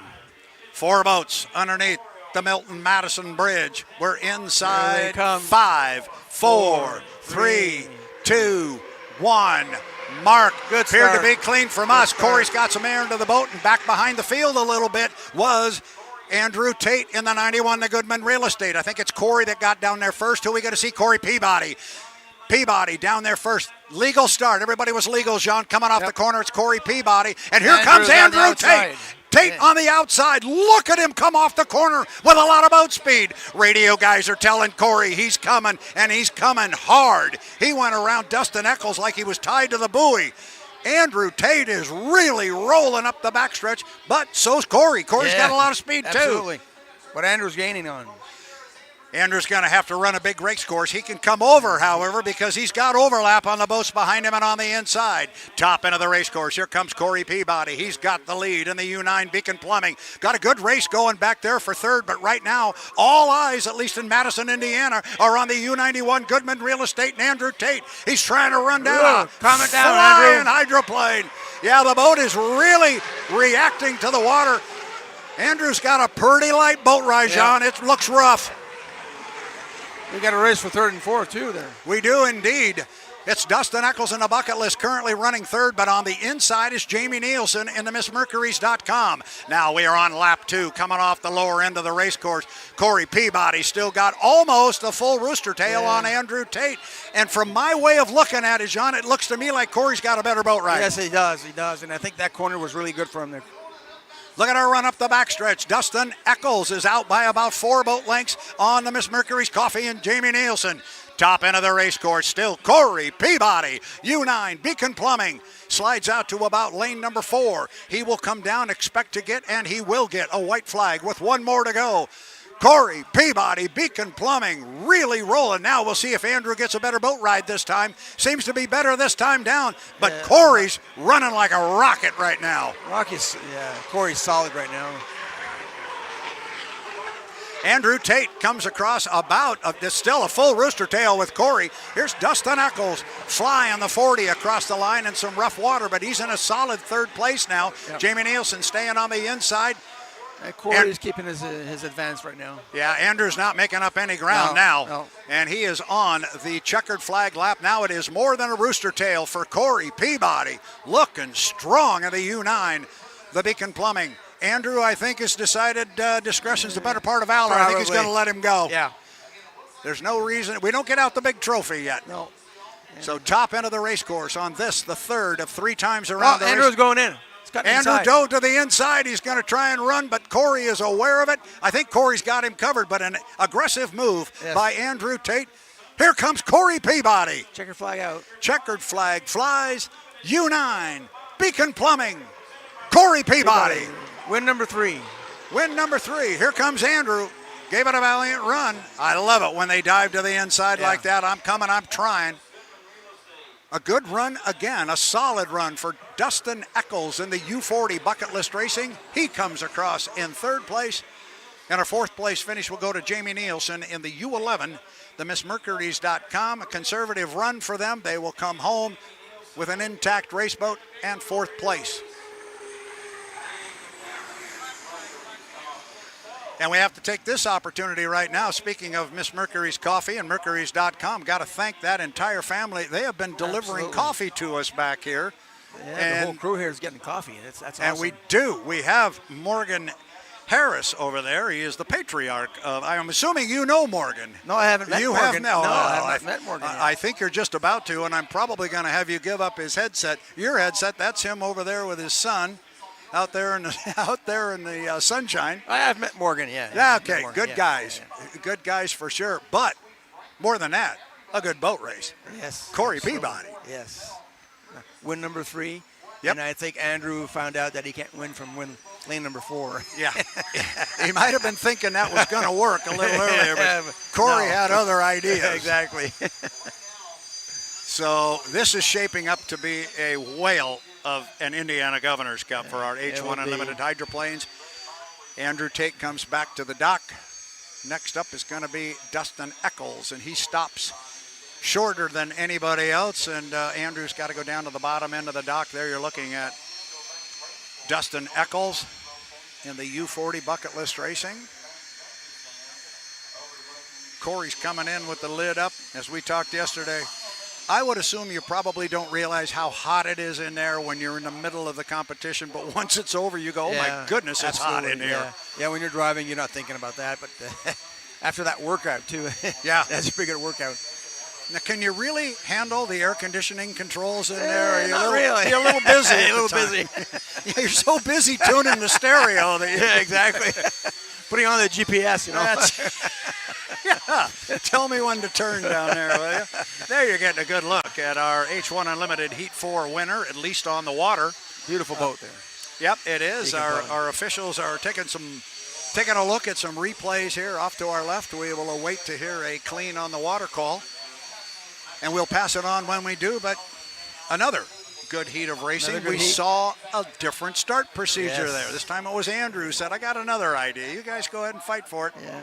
They're trying all sorts of things, you know, in the heat racing. And I think we're going to see that all year long, especially as the race courses change. Yes. As you know, we're going to go out to a very rough, short 2-mile race course on Lake Washington. Seattle. Yeah. And that's a whole different ball game. Absolutely. And so, anyway, they're all figuring it out, and we're the recipients of the fun part of all that because it makes for very good racing. Another very good 4-boat start. Everybody lined up. Everybody lined up. What the fans like. There's Corey. A bit late on the start, you know, just a bit late there. Jay Michael's got the really knack there. He's got the good lines. Yes. So, now I got to ask that question. So, if you know a guy's got it, do you follow him at all? Do you ever fall into that trap? I never followed anybody. Okay. You know, you were hoping they were following you. Exactly. I do my own thing. Yep. And, you know, it usually pays off. Well, it did for you. Because when you're following someone, you're late. Well, that's true. You're just you can't argue with that. You know? How about that? It was clean on the water. So thank you very much, Tana Morissette from H1 Unlimited. She's in contact with the officials and keeping us up to date with what's going on as we look at Mercuries.com. Jamie talking things over with his crew.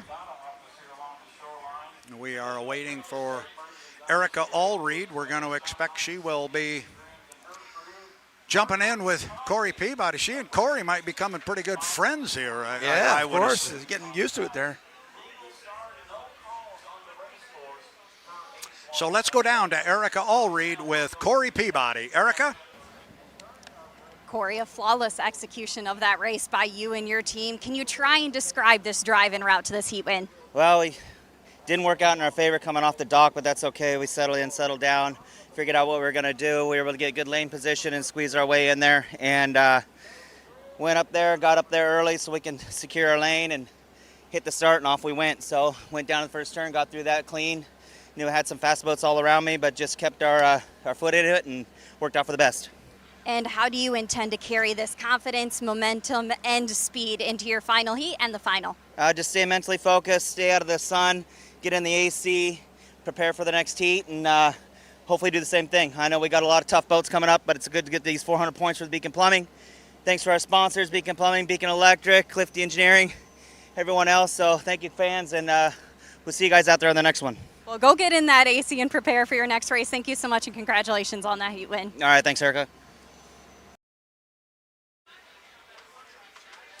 Erica Allreed, thank you very much. She's doing a great job down there on the dock, and this is just I love the questions, you know, they're pertinent, and she's very professional. Yes, absolutely. And she came on board. She's been doing motorsports and this sort of thing for a long time, but last year was her first time. She went to 2 races, worked on the Speed Sport Network, and at the end of the year we had some conversations amongst ourselves about a pit reporter, and her name bubbled up to the top real quick, and we are very fortunate to have her with us. Yeah, and we saw there Corey Peabody very focused.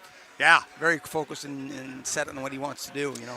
And I heard him make the comment there. He said he was able to get up to the top end of the race course and squeeze himself in. Yeah, we saw that. We saw that. He squeezed into 2. It might have been a different story if they'd have closed the door on him there. Well, I'm surprised they left him the room. Yeah, absolutely. I was too. And we could see it from the drone. The lane was there, and it stayed open for him. So anyway, he's a good driver. And like he said, he was kind of put behind the 8 ball because the fire went out as soon as they came off the dock. Yeah. So pretty soon they're going to be racing from up here in the parking lot, but the racing is starting right here off the dock. Absolutely. And getting position on this and the other. And so we're seeing a lot of the same moves. That time everybody came down and cut the course. I don't know. Does somebody one of these days come off of the dock and really get after it and turn a fast lap? So when these other guys try and cut the course and go to the backside, they're coming off the corner and they can't get in front of them. I'm sure someone's thinking about it. I'm sure they are too. So I think there's We may see different moves for the final heat. Well, as we talked earlier, if you got a good one, put that one in your back pocket and keep it there. So good racing. The only thing we have to do now is those were our winners on the water. The boats have to go through tech inspection, so it is still unofficial, although we have been told the racing was clean on the water, and so far we've had a lot of that this weekend. Yes. That's good stuff. Yes. Well, we got a couple of boats looking for the driver's rep. A couple of boats there, the 11 and the 91 looking for the driver's rep. So we don't know what that was all about. We saw that once yesterday, and we thought maybe it had to do with some interesting moves coming away from the dock, but we'll let them hash that out. But that is what's going on. Thank you again, Tana Morissette. So, well, we saw before the start of the race, Andrew was in lane 3, and at a certain time he pulled out in lane 4. So maybe that's why they're calling the driver's rep. Maybe that's what it is about. Anyway, we just have to put the boats through tech inspection, and apparently our officials get to have an interesting conversation. Yes. But again, I will thank you for your participation. I'll let you go sit back down in the shade. I'll see you soon, my friend. Yes, we're going to do this again. You're not done yet. That's all good. You got to earn this monster paycheck. We got. I have to hold my hand out. Yes, you would. You can go down to Jordan, maybe scarf a piece of pizza from him.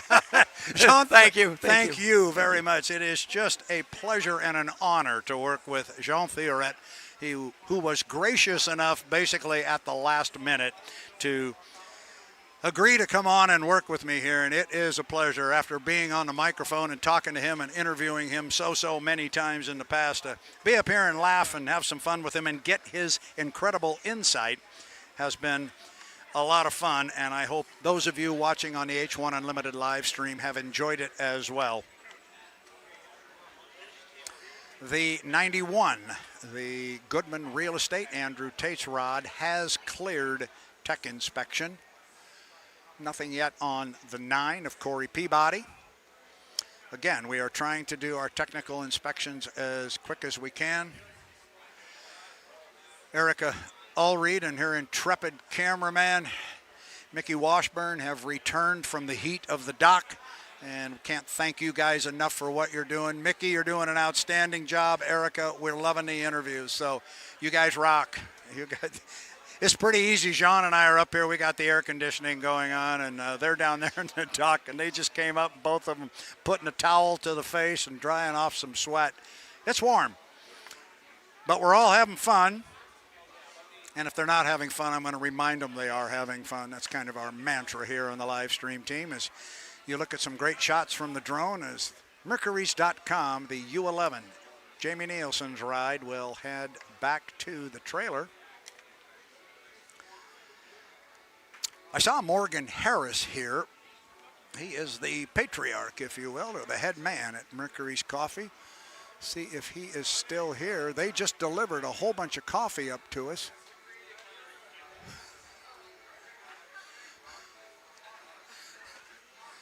And we have a very, very solid endorsement from, if there is a coffee lady within H1, it is Tana Morissette. And she is giving Mercury's Coffee 2 thumbs up. Yes, she is right there. So now it's, it's made its way into H1 Unlimited. The driver's rep has shown up on the tower here, and Bobby King is our driver's rep this weekend. He's having a conversation with our referees. We'll give them plenty of room. Meanwhile, we'll take this opportunity to look at our schedule and see what is on tap to come up later. Got to make sure I'm looking at the right schedule. Those of you who have ever been involved in putting on an APBA event, an unlimited hydroplane event, even a region inboard event, you know that the schedules that you get handed are outdated before the printer stops printing them. It's just how things go. So let's take a look at where we are. We just completed H1 Unlimited Heat 4. It is 1:19. Man, we are right on schedule. Heat 4 was supposed to go off at 1 o'clock Eastern Daylight Time. It is currently 1:19. We've got that heat in the books, so that's good. And it looks like we are going to take a break now for lunch, which means I should be looking out and seeing patrol boats coming in. I wasn't paying attention, and they are. Our patrol boats have come in off the race course. So let's take a look at our schedule, and then we will break away for that lunch break. Our lunch break is slated to go from 1:30 until 2:30. Coming up at 2:30 will be the Grand Prix Consolation Heat. At 2:50, we'll have Pro-Lite Heat 2. 3:10 is the slotted time for H1 Unlimited Heat 5. Our Pro-Lite Sunday final will take place at 3:40. At 4 o'clock, it'll be the Grand Prix Hoosier Nationals final. That's coming up at 4 o'clock. And then at 4:30, the Indiana Governor's Cup presented by Morgan Foods for H1 Unlimited hydroplanes. And just to remind you again, those are Eastern Daylight Times. So we're going to break now until 2:30 Eastern Time for lunch. Then it will be Grand Prix Consolation Heat, Pro-Lite Heat 2, H1 Unlimited Heat 5, Pro-Lite Final, Grand Prix Hoosier Nationals Final, and then the Indiana Governor's Cup for H1 Unlimited hydroplanes. So I'm going to sign off from the start-finish line here at the 2024 Madison Regatta and the Indiana Governor's Cup. On behalf of Erica Allreed and the entire H1 Unlimited live stream team, this is Brad Lou saying don't go away. We'll keep the cameras rolling, but we'll be back with more racing at 2:30 Eastern Time. Stay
Start-finish line once again here at the 2024 Madison Regatta and the Indiana Governor's Cup. Brad Luce here. I know I signed off and said we would be back after our lunch break, but I'm back a little bit earlier because I do have final and official results from our Heat 4 of H1 Unlimited. We just watched Corey Peabody and the U9 Beacon Plumbing wire a wonderful start and hold off a hard-charging Andrew Tate. All of our Unlimited hydroplanes in Heat 4 have passed tech inspection, so it is official. First place will go to Corey Peabody, Beacon Plumbing. That's the U9. Second place will go to Andrew Tate, the Miss Goodman Real Estate, the U91. Third place will go to Dustin Eccles in the U40 Bucket List Racing. And fourth place to MissMercuries.com, Jamie Nielsen, and the U11. So first was the 9, Corey Peabody. Second, Andrew Tate. Third, Dustin Eccles, Jamie Nielsen. And fourth, it is official. Put it down in the books. And we are on a break until 2:30 Eastern Daylight Time, and we will be back with more racing on the water. This time I mean it when I'll sign off. We will be back at 2:30 Eastern Time. Stand by.